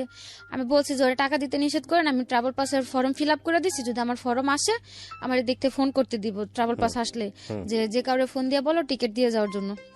তখন আমি ফোন দিয়ে বললো, ওরা এসে বললেন আমার টিকিট দিয়ে তার টাকা টুকা লাগবে না। তারপর ওই ছেলে মানে ওই কথা শোনার পরে যে পুলিশের কাছে একটা রিপোর্ট করলো যে এরকম এরকম আমি জেল আছে, আমার পাসপোর্ট আমার এজেন্টের কাছে, আমার টিকিট দিতেছে না। ওই জেলে পুলিশের থেকে ওই এজেন্টের কাছে একটা নোটিশ পাঠাইলো যে পাসপোর্টটা যাতে দিয়া দেয়। তারপরের সপ্তাহে যে আমার টিকিট দিয়ে আসলো, তারপরে দেশে আসলাম। এদিকে এজেন্টের জন্য আমার জেল খাটতে হলো 3 মাস, অথচ কোর্টের থেকে আমার রায় দিল আমার জেল হইলো 41 দিন। 41 দিনের জায়গায় আমার জেল খাটতে হলো 90 দিন। তারপরে আসলাম, আসার পরে ওই ছেলের সাথে যেহেতু সম্পর্কটা দেশে আসার পরেও ছিল, ওই সেপ্টেম্বরে দেশে আসলাম। ও বললো যে দেশেই থাকো, দেখি আমি যতটুকু পারি তোমার হেল্প করুন, টাকা টুকা যা লাগে। তারপরে আমি ভাবলাম যে যেহেতু আছে আমার এতটা সাপোর্ট করছে, যদি আমি ওর কাছে যাই হয়তো গেলেও আমার একটা ভালো কাজে টাজে লাগা দিলে আমি করতে পারুম। তো ওরে বললাম, বলার পর ও তত একটা মানে রায় দিল না। তারপর আমি গেলাম দ্বিতীয়বার ইন্দোনেশিয়া দিয়ে। আপনি জেল থেকে ছাড়া পেয়ে বাংলাদেশে কিভাবে আসলেন ওইটা একটু আরেকবার বলেন। জেল থেকে ছাড়া পেলাম ওই যে আমার ওই যে পাসপোর্টটা ম্যানেজ করতে পারলো, ওই যে পুলিশের কাছে রিপোর্ট করলো 2-3 বার টাকা দেওয়ার পর যখন পাসপোর্ট না দিল, ওই তখন পুলিশ পুলিশের বলল কাছে রিপোর্ট করলো। তারপর ওকে ধরলো রিপোর্ট পুলিশ। করার পরে ও নোটিশ পাঠালো আমার এজেন্টের কাছে যাতে আমার পাসপোর্টটা দিয়ে দেয়। আর এদিক দিয়ে যখন ওরা পাসপোর্ট দিতেছিল না, আমি যে ক্যাম্পে ছিলাম ওই ক্যাম্পের পুলিশের সাথে আমিও যোগাযোগ করছি। যখন মানে আমি তখন বাধ্য ছিলাম স্বীকারোক্তি দিতে যে আমার এজেন্ট আছে, আমার পাসপোর্ট দিতেছে না। আর তখন তো আমার কোনো সমস্যা নেই, আমার জেল টেল সব হয়ে গেছে, আর আমি দেশে যাব। তখন ওই জায়গার পুলিশদের সাথে আমিও কথা বললাম যে এরকম এরকম আমার এজেন্ট আছে, এজেন্ট আমার পাসপোর্টটা দিতেছে না। ওনার জিজ্ঞেস করলো যে এজেন্ট যে বাসা থাকে সে বাসা তুমি চেনো? বললাম যে হ্যাঁ। ওরা বললো যে 1 সপ্তাহ সময় দেখো, যেহেতু তোমার বাইরের থেকে লোক রিপোর্ট করছে, যদি ওরা পাসপোর্ট না দেয় তোমার আমাদের সাথে নিয়ে এখান থেকে তোমার এজেন্টের বাসা যাওয়া হইব। আচ্ছা, হয়তো এখান থেকে পাসপোর্টটাও না হইব, সাথে ধরা হইব। তারপরে কিভাবে হলো? তারপর ওই যে রিপোর্ট করাতে পুলিশের থেকে নোটিশ দিল, নোটিশ দেওয়ার পর ওই লোক এসে আমার পাসপোর্ট আর টিকিট দিয়ে গেল। আচ্ছা, তারপর আপনি বাংলাদেশে আসলেন? হ্যাঁ, টিকিট দেওয়ার কত বছর পর বাংলাদেশে আসলেন? হ্যাঁ, 1.5 বছর। 1.5 বছর পর। এই 1.5 বছর জীবনে কি বলবেন, স্বর্গ না নরক? জাহান্নাম? নরকের চাইতেও যদি খারাপ কিছু থাকে, নরকটা তো মরার পর কেমন হবে দেখতে জানি না, কিন্তু বাইচা থাকতে হয়তো ওটা একটা নরক ছিল। তো আসলেন, আসার পরে দেশে ছিলাম সেপ্টেম্বর আসছি, সেপ্টেম্বরের 17 তারিখ আসছি। আসার পরে নভেম্বরের লাস্টের দিক দিয়ে আমি আবার চলে গেছি। কোথায়? মালয়েশিয়ায়। কেন গেলেন? মালয়েশিয়া গেলাম ওই অতদিনে মানে ওই ছেলেটা আমার জন্য যতটুকু দৌড়াদৌড়ি করলো হয়তো ওই জায়গাতে আমার আপন কোন একটা ভাই বোন থাকলে অতটুকু করতো না। তো ওর প্রতি অতদিন একটা আলাদা টান হলো, যেহেতু বাইরে ও আমার জন্য এতটুকু করতে পারছে, বা যদি ও তো সবসময় বলতো যে আমার বিয়ে করব বা আমার পাশে সবসময় থাকবো, তো আমি ভাবলাম যে যাই আমি ওর কাছে, যে এখন তার আমি খারাপ কিছু করুম না, যাই হোক তোর কাছে থেকে একটা ভালো জব টপ করি কিছু, যখন ও দেশে আসে ওর সাথে আমি চলে আসবো, আসলে হয়তো তখন যদি বিয়ে শাদী করে করলো না তোর দ্বারা আমি ভালো কিছু একটা করাতে পারলে আসলাম। কিন্তু ওই তার ভরসায় গেলাম, দ্বিতীয়বার যে সেম অবস্থায়। একই কাজ না হয়তো সে কাজগুলো করতে হয় নাই, কিন্তু ওর সাথেই ছিলাম ওই 1-1.5 মাস লাগায়া জঙ্গল টঙ্গলে থাইকে এত কষ্ট করে যে গেলাম ওর জন্য আমি। জঙ্গলে থাকতে হয়েছে যাওয়ার সময়? কিসে গেছেন? এখান থেকে 3টা দেশ ঘুরাই নিয়ে গেছে, তো মানে যে যে জায়গায় ঘুরছি ওগুলাতে কোনো প্রবলেম হয়নি। হোটেলে 1-1.5 মাস লেগেছে যেতে? 1 মাস, পুরো 1 মাস লাগছে। কিসে গেছেন আপনি? প্লেনে না? প্লেনে গেছি, এখান থেকে ইন্ডিয়ায় গেছি, ইন্ডিয়া থেকে বালিতে গেছি, বালি থেকে ইন্দোনেশিয়ায় গেছি, ইন্দোনেশিয়া থেকে মালয়েশিয়ার এয়ারপোর্টে গেছি। এয়ারপোর্টে মানে যে কিরকম মানে একটা বিমান ভাইঙ্গা যেভাবে যায় না অনেক দেশে, ডাইরেক্ট না গেলে বিমান ভাইঙ্গা। বন জঙ্গলের কথা কেন আসতেছিল? জঙ্গলে ছিলাম 15 দিন, মানে জঙ্গলের ভিতরে, টোটালি জঙ্গল, ওর ভিতরে খাওয়া দাওয়া শোয়া সবকিছু। ওখানে ওই বাঙালিরা ওইভাবেই যায়? অবৈধভাবে গেলে ওইভাবে যেতে হয়, মানে ইন্দোনেশিয়া দিয়ে যারা যায় তাদের ওই জঙ্গলে 1 মাস থাইকে যাইতে হয়। এমনিতে যদি থাইল্যান্ড দিয়া বা সিঙ্গাপুর দিয়া যায় তাহলে তো 1 সপ্তাহের মধ্যে পৌঁছায় যায়। আচ্ছা, তো গেলেন, তারপর? গেলাম, যাওয়ার পর ওই ছেলের কাছে গেলাম, যাওয়ার পরে 6-7 মাস কাজ করতে দেন। ও এমনিতে আমার টাকা টুকা ওর সাথেই ছিলাম, মানে বাড়িতে টাকা টুকা সবকিছু ও দিল, বা যাওয়ার খরচ টরচ যা লাগলো ওই দিল। তারপরে মানে এক পর্যায়ে দেখি ও কিরকম একটা আস্তে আস্তে পোল্ট্রি নিতেছে, কাজ করতে দেয়নি, আমার কোনো কাজই করতে দেয়নি। বলছে যে আশ্চর্য, তো থাকো, সমস্যা নেই, তোমার মতো একটা মেয়ে চালানোর ক্ষমতা আল্লাহ আমারে দিছে, আমি তোমার রাখি, তোমার কাজ করার দরকার নেই, যেহেতু আসছো আমার কাছে থাকো। তো কিছুদিন পরে দেখি ওই হাজবেন্ডের যেমন একটা পোল্ট্রি নিল বিয়ের পরে, তার কাছে যাওয়ার পর তারও একটা পোল্ট্রি, মানে সে কন্টিনিউ যে ক্লাবে যায়, মটট খায়, রাতের পর রাত বাইরে থাকে, আমি ওগুলা বললে মানে মারাত্মক পরিমাণে মারধর চলে। তারপরে গেল এরকম করতে করতে এক পর্যায়ে আমি বললাম যে ভাই তুমি যদি আমার না রাখো, আমার বইলা দাও, যেহেতু আমি আসছি, আমার এখন একটা সুযোগ আছে, তুমি আমার যদি না রাখো আমার বইলা দাও, আমি বাইরে যাই কোনো কাজ কাম করে আমি দেশে চলে যেতে পারো। আর অতদিন লাস্টের দিক দিয়ে আমি একটা কোম্পানিতে কাজে লাগছিলাম ক্লিনারের, তো তখনও বললাম যে আমি একটা ভালো বেতনে কাজ করতেছি, ভালো একটা কাজ পাইছি, তুমি যদি আমার ছাইরা দাও আমি কাজ কাম করে। বিয়ে করেছিলেন আপনি? না না, ওকে। ওদিকে বিয়ে করার সিস্টেম ছিল না, বিয়ে করলে কি যে হুজুর ডাক দেন এমনিতে ঘরে বিয়ে করে ওইগুলো, তা আমার আর ওর উদ্দেশ্য ছিল, আমারই মেন উদ্দেশ্যটা ছিল যে আমি এখন এরকম একটা বিয়ে করুম, দেশে যাবার পরে বিয়ে তো আমার কোনো প্রুফও থাকবো না বা কোনো প্রমাণও থাকবো না, তো তার চেয়ে না করেই থাকি, যদি বিয়ে থাকে দেশে যে হয়তো পোক্তভাবে করলে করবো, না করলে করার প্রয়োজন নাই, শুধু শুধু যে আল্লাহরে সাক্ষী রেখে বিয়ে করুম এটা নিয়ে হয়তো একটা আল্লাহর কাছে একটা গুনার কাজ হবে, বা ওর কাছে আমি দাবি নিয়ে দাঁড়াইতে পারবো না, এর জন্য আর কেউ ওই জায়গাতে করা হয় না। আর ওই জায়গাতে বাঙালিদের যাদের ভিসা টিসা নাই, ওই কাগজ টাগজ করে বিয়ে করার কোনো সিস্টেম নেই। তারপরে ওরে বারবার বলতাম যে যদি তুমি আমার ছাইরা দাও তা আমি কাজ কাম করি, ও বলতো যে না আমি কি তোমার আনছি ছাড়ার জন্য, আমি তোমার ছাড়ুন কেন। এরকম করতে করতে ওর সাথে রইলাম 1 বছরের মতো, লাস্ট 3 মাস কাজ করলাম, দেশে আসুম ওই ট্রাভেল পাস চালু করলো, যারা অবৈধ আছে তারা মানে আত্মসমর্পণ করে দেশে চলে যেতে পারবো। তো ও বললো যে দেখো এভাবে থাকলো তো দুজনের, ওরও ভিসা শেষ হয়ে গেছে লাস্টের দিকে, বললো যে তুমি চলে যাও, আমার তো কোম্পানি আছে, আমার কোম্পানিতে আমার ভিসা করে দিব, তুমি তেমনি একবার ব্ল্যাক লিস্ট করে গেছো দেশে, প্রথমবার যখন জেল খাইতে আসলাম আমার ব্ল্যাক লিস্ট দিয়ে দিল, আবার দ্বিতীয়বার অবৈধভাবে ঢুকলাম, আমি তো আর ভিসাও লাগাইতে পারুম না। তো বললো যে তুমি চলে যাও, আমি থাকি, ঠিক আমি ভিসা টিসা করে আমি ভিসা লাগলে দেশে আসুন না, ইনশাল্লাহ বিয়ে টেজা করার করুন। তা আমি বললাম যে না, আমি তোমার রেখে দেশে যাম না, আমি থাকতেই তুমি এত নাটক করে আমি চলে গেলে তো তখন তুমি পুরাই পল্টি নিবা, যেহেতু তুমি আমার বিয়ে করবো আমি তোমার সাথেই থাকি, সমস্যা নেই। তো এগুলা করতে করতে ও আমার জন্য টিকিট টুকেট কাটার জন্য পুরো প্রস্তুতি নিল। তার মধ্যে আমার বারাপুর একটা ছেলে অ্যাক্সিডেন্ট হলো, মানে ওর ডান হাতের এই জায়গা দিয়ে একটা চাকু ঢুকিয়ে দিক দিয়ে বের হয়ে গেল। আমার কাছে এমনিতে টাকা নেই, আমি দেশে আসার প্রস্তুতি নিতেছি, তার মধ্যে ওর ওই জায়গাতে অপারেশন করতে অনেক টাকা দিতে হলো আমার বাইরে থেকেই। ও তখন দেশে আসবো না, রাজি হলো দেশে আসার জন্য ছেলেটাও আমার সাথে। তারপরে আমি বলছি যে তুমি আমার টিকিট কাটবা, এত কিছু করবা, কোনো লাভ হইব না, যদি তুমি না যাও যেদিনকার ফ্লাইট থাকবো দিন আমি পলায় যাম, দেখবা 3-4 দিন পর আবার আয়া পড়ছি। কিন্তু আমি তোমার রেখে দেশে যাম না। তারপর এক পর্যায়ে যে ওর বাবা ফোন দিয়ে বললো যে দেশে নাকি ওর একটা চাকরি হয়েছে, ওরে দেশে চলে আসতে। তারপর ও রাজি হলো আসার জন্য। একসাথে টিকিট পাইলো না, আমারটা ডিসেম্বর 14 তারিখে করলো, ওটা 17 তারিখে করলো। আসার সময় বারবার করে বললো যে তুমি যাও, তুমি কোনো টেনশন করো না, আমি তা আসি দেশে, যাই আমি তোমার লগে কোনো পোল্টি নিবো না, তুমি চলো, আমিও তো দেশে আইতেছি। আসার পর আল্লাহ বিয়ে শাদী যা করার করুনি। আসলাম দেশে, আসার পর 15-20 দিন ভালোই ছিল। এখন পুরাই পোল্টি, পুরা পোল্ট্রি বলতে মানে মানুষ অত বড় পোল্ট্রি নিতে পারে না দেখলে হয়তো জানতাম না। সো আপনি আবার যাবেন না মালয়েশিয়াতে? না, আর যাও কার কাছে, আর যাওয়ার কোনো প্রয়োজন নেই। প্রথমে তো গেলাম ফ্যামিলির দিক দিয়ে চিন্তা করা, বা প্রথম গেছে ফ্যামিলি দিক দিয়ে চিন্তা করে, সেকেন্ড টাইম গেছে একজন মানুষকে ভালোবেসে। এখন কিভাবে চলতেছে আপনার? এখন ওই ছেলের সাথে কথা হয়, এমনিতে আমার টাকা টুকা লাগলে যদি আমি ফোন দিয়ে বলি, টাকা টুকা দেয়, কিন্তু কোনো কথা বলে না, যোগাযোগ করে না। এছাড়া আপনি কোনো কাজ কাম করেন? গত মাসে একটা চাকরিতে জয়েন করছি, তো করতেছি টুকটাক। কেন বললেন এই গল্পটা? আবার এই প্রশ্নটা করি। গল্পটা বলার উদ্দেশ্য এটুকুই ছিল যে অনেক মেয়েরাই বাইরে যায়, যেহেতু আমি মালয়েশিয়াতে, অন্য অন্য দেশের গুলো তার আমি বলতে পারি না, বা আসার সময় এয়ারপোর্টেও দেখছি সৌদি থেকে অনেক মেয়েরা প্রায় 1-1.5 মেয়ে সিরিয়ালে দাঁড়ায় আছে। জিজ্ঞেস করলাম, মানে ওদের সাথে আমারও মনে করছিল আমি সৌদি থেকে আসছি। এবার আসার সময় আমি 2-3 ঘন্টা লেটে এয়ারপোর্টের থেকে বেরোলাম, ওই যে ওদের সাথে আমার সিরিয়ালে দাঁড় করা রাখলো। যখন দেখলাম যে সবগুলা লোক সৌদি আরবের, আমি একাই মালয়েশিয়ার, তখন আমি চিল্লাচিল্লি করাতে তারপর আমার বের করে দিল। 2-2.5 ঘন্টা যে দাঁড়াইছিলাম, মেয়েগুলা জিজ্ঞেস করলাম যে আপনারা কি জনের দিকে দাঁড়াচ্ছেন, সবগুলা জেল খেটে আসছে। 1-150 মেয়ে হবে, কমপক্ষে 3 থেকে 400 পুরুষ হবে। 2টা সিরিয়াল, মানে এয়ারপোর্টের ভিতরটা পুরো ভরা ওই লোকগুলা দিয়ে।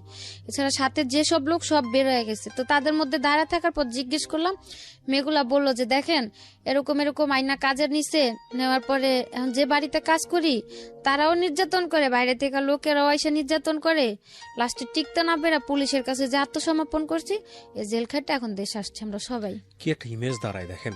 এটা তো আমার এইখানে, এটা কিন্তু আমার এখানে এপিসোডটা ফার্স্ট টাইম না, বাংলাদেশের বিভিন্ন মিডিয়াতে, টেলিভিশন চ্যানেলে এই নিউজগুলো আসে, হরহামেশাই আসে। ইমেজটা কি দাঁড়ায় দেখেন। প্রথমত আমাদের সামাজিকতার জায়গাটা থেকে এই ধরনের মেয়েরা যখন দেশে ফিরে আসে খুব একটা ভালো চোখে দেখা হয় না, এবং ওখানে যে যাবে গিয়েও একটা ট্র্যাপের মধ্যে পড়ে যায়, বের হতে পারে না। মানে একটু ভালো থাকার জন্য কি ভয়ঙ্কর রকমের যুদ্ধ। আর আপনি আজকে যেভাবে সাফারার, এটার জন্য তো আপনি নিজেও দায়ী। হ্যাঁ, আপনার বয়স একটা ফ্যাক্ট ছিল যে ওই বয়সে আপনি বুঝেন নাই, কিন্তু আমি নিশ্চিত যে যারা অনেক বয়স্ক, যারা হয়তো 18 বছর পার করে ওই দেশে গেছে, তারা অনেক বুঝে শুনেই গেছে, তাদের জন্য আজকের এপিসোডটা কাজে লাগবে। তো আপনি নিশ্চয়ই ভুল করেছিলেন, কারণ 15-16 বছর বয়সেও যদি আপনি গেছেন, 18 বছরের আগে তো গেছেন আপনি দেশের বাইরে। লেবার লতে তো 18 বছরের আগে তো দেশের বাইরে যাওয়ার আমার জানা মতে নিয়মই নাই বাংলাদেশ সরকার থেকে। তো এটা তো আপনি এক ধরনের অপরাধী করেছেন। এবং যাওয়ার পরে আপনি যেটা বলছিলেন যে আপনি এক পর্যায়ে মেনে নিলেন যে না, এই জবটাই আপনি করবেন পয়সা ইনকাম করার জন্য। পয়সা ইনকাম করতে পেরেছেন? ওই যে সব জেলে পুলিশের কাছে গেছে। হ্যাঁ। সো আসলে লাইফে কোনো শর্টকামিং কোনো পথ নাই যে আপনি শর্টকাট একটা মেরে দিবেন, দিয়ে আপনি লাইফে অনেক বড় লোক হয়ে যাবেন, অনেক কিছু হয়ে যাবেন। That is really difficult. এটা হয় না। যতদিন কন্টাক্টে ছিল, যদি ততদিনের মধ্যেও পুলিশে ধরতো, তাও মনের একটা সান্ত্বনা দিতে পারতাম যে দেশে চলে গেলাম। যখন কন্ট্রাক্টটা শেষ হইলো, 1 মাস কাজ করলাম, টাকাগুলো নিয়ে বাড়িতেও পাঠাইনি। মানে টাকাগুলো বাড়িতে পাঠাবো, যেমন কালকে পাঠাবো, আজকে কাজে গেছি, যে কাজের থেকে আইসে বাড়ি থেকে নাম্বার নিয়ে টাকাগুলো পাঠাবো, ওই দিন রাত্রি পুলিশে ধরলো। এখন ভবিষ্যৎ পরিকল্পনা কি? আপনি রাইট নাও কত বয়স, কত আপনার? আবারও জিজ্ঞেস। 21 বছর। জীবনের অনেক লম্বা একটা পথ পড়ে আছে। এখন কি চিন্তা করেন ভবিষ্যৎ নিয়ে?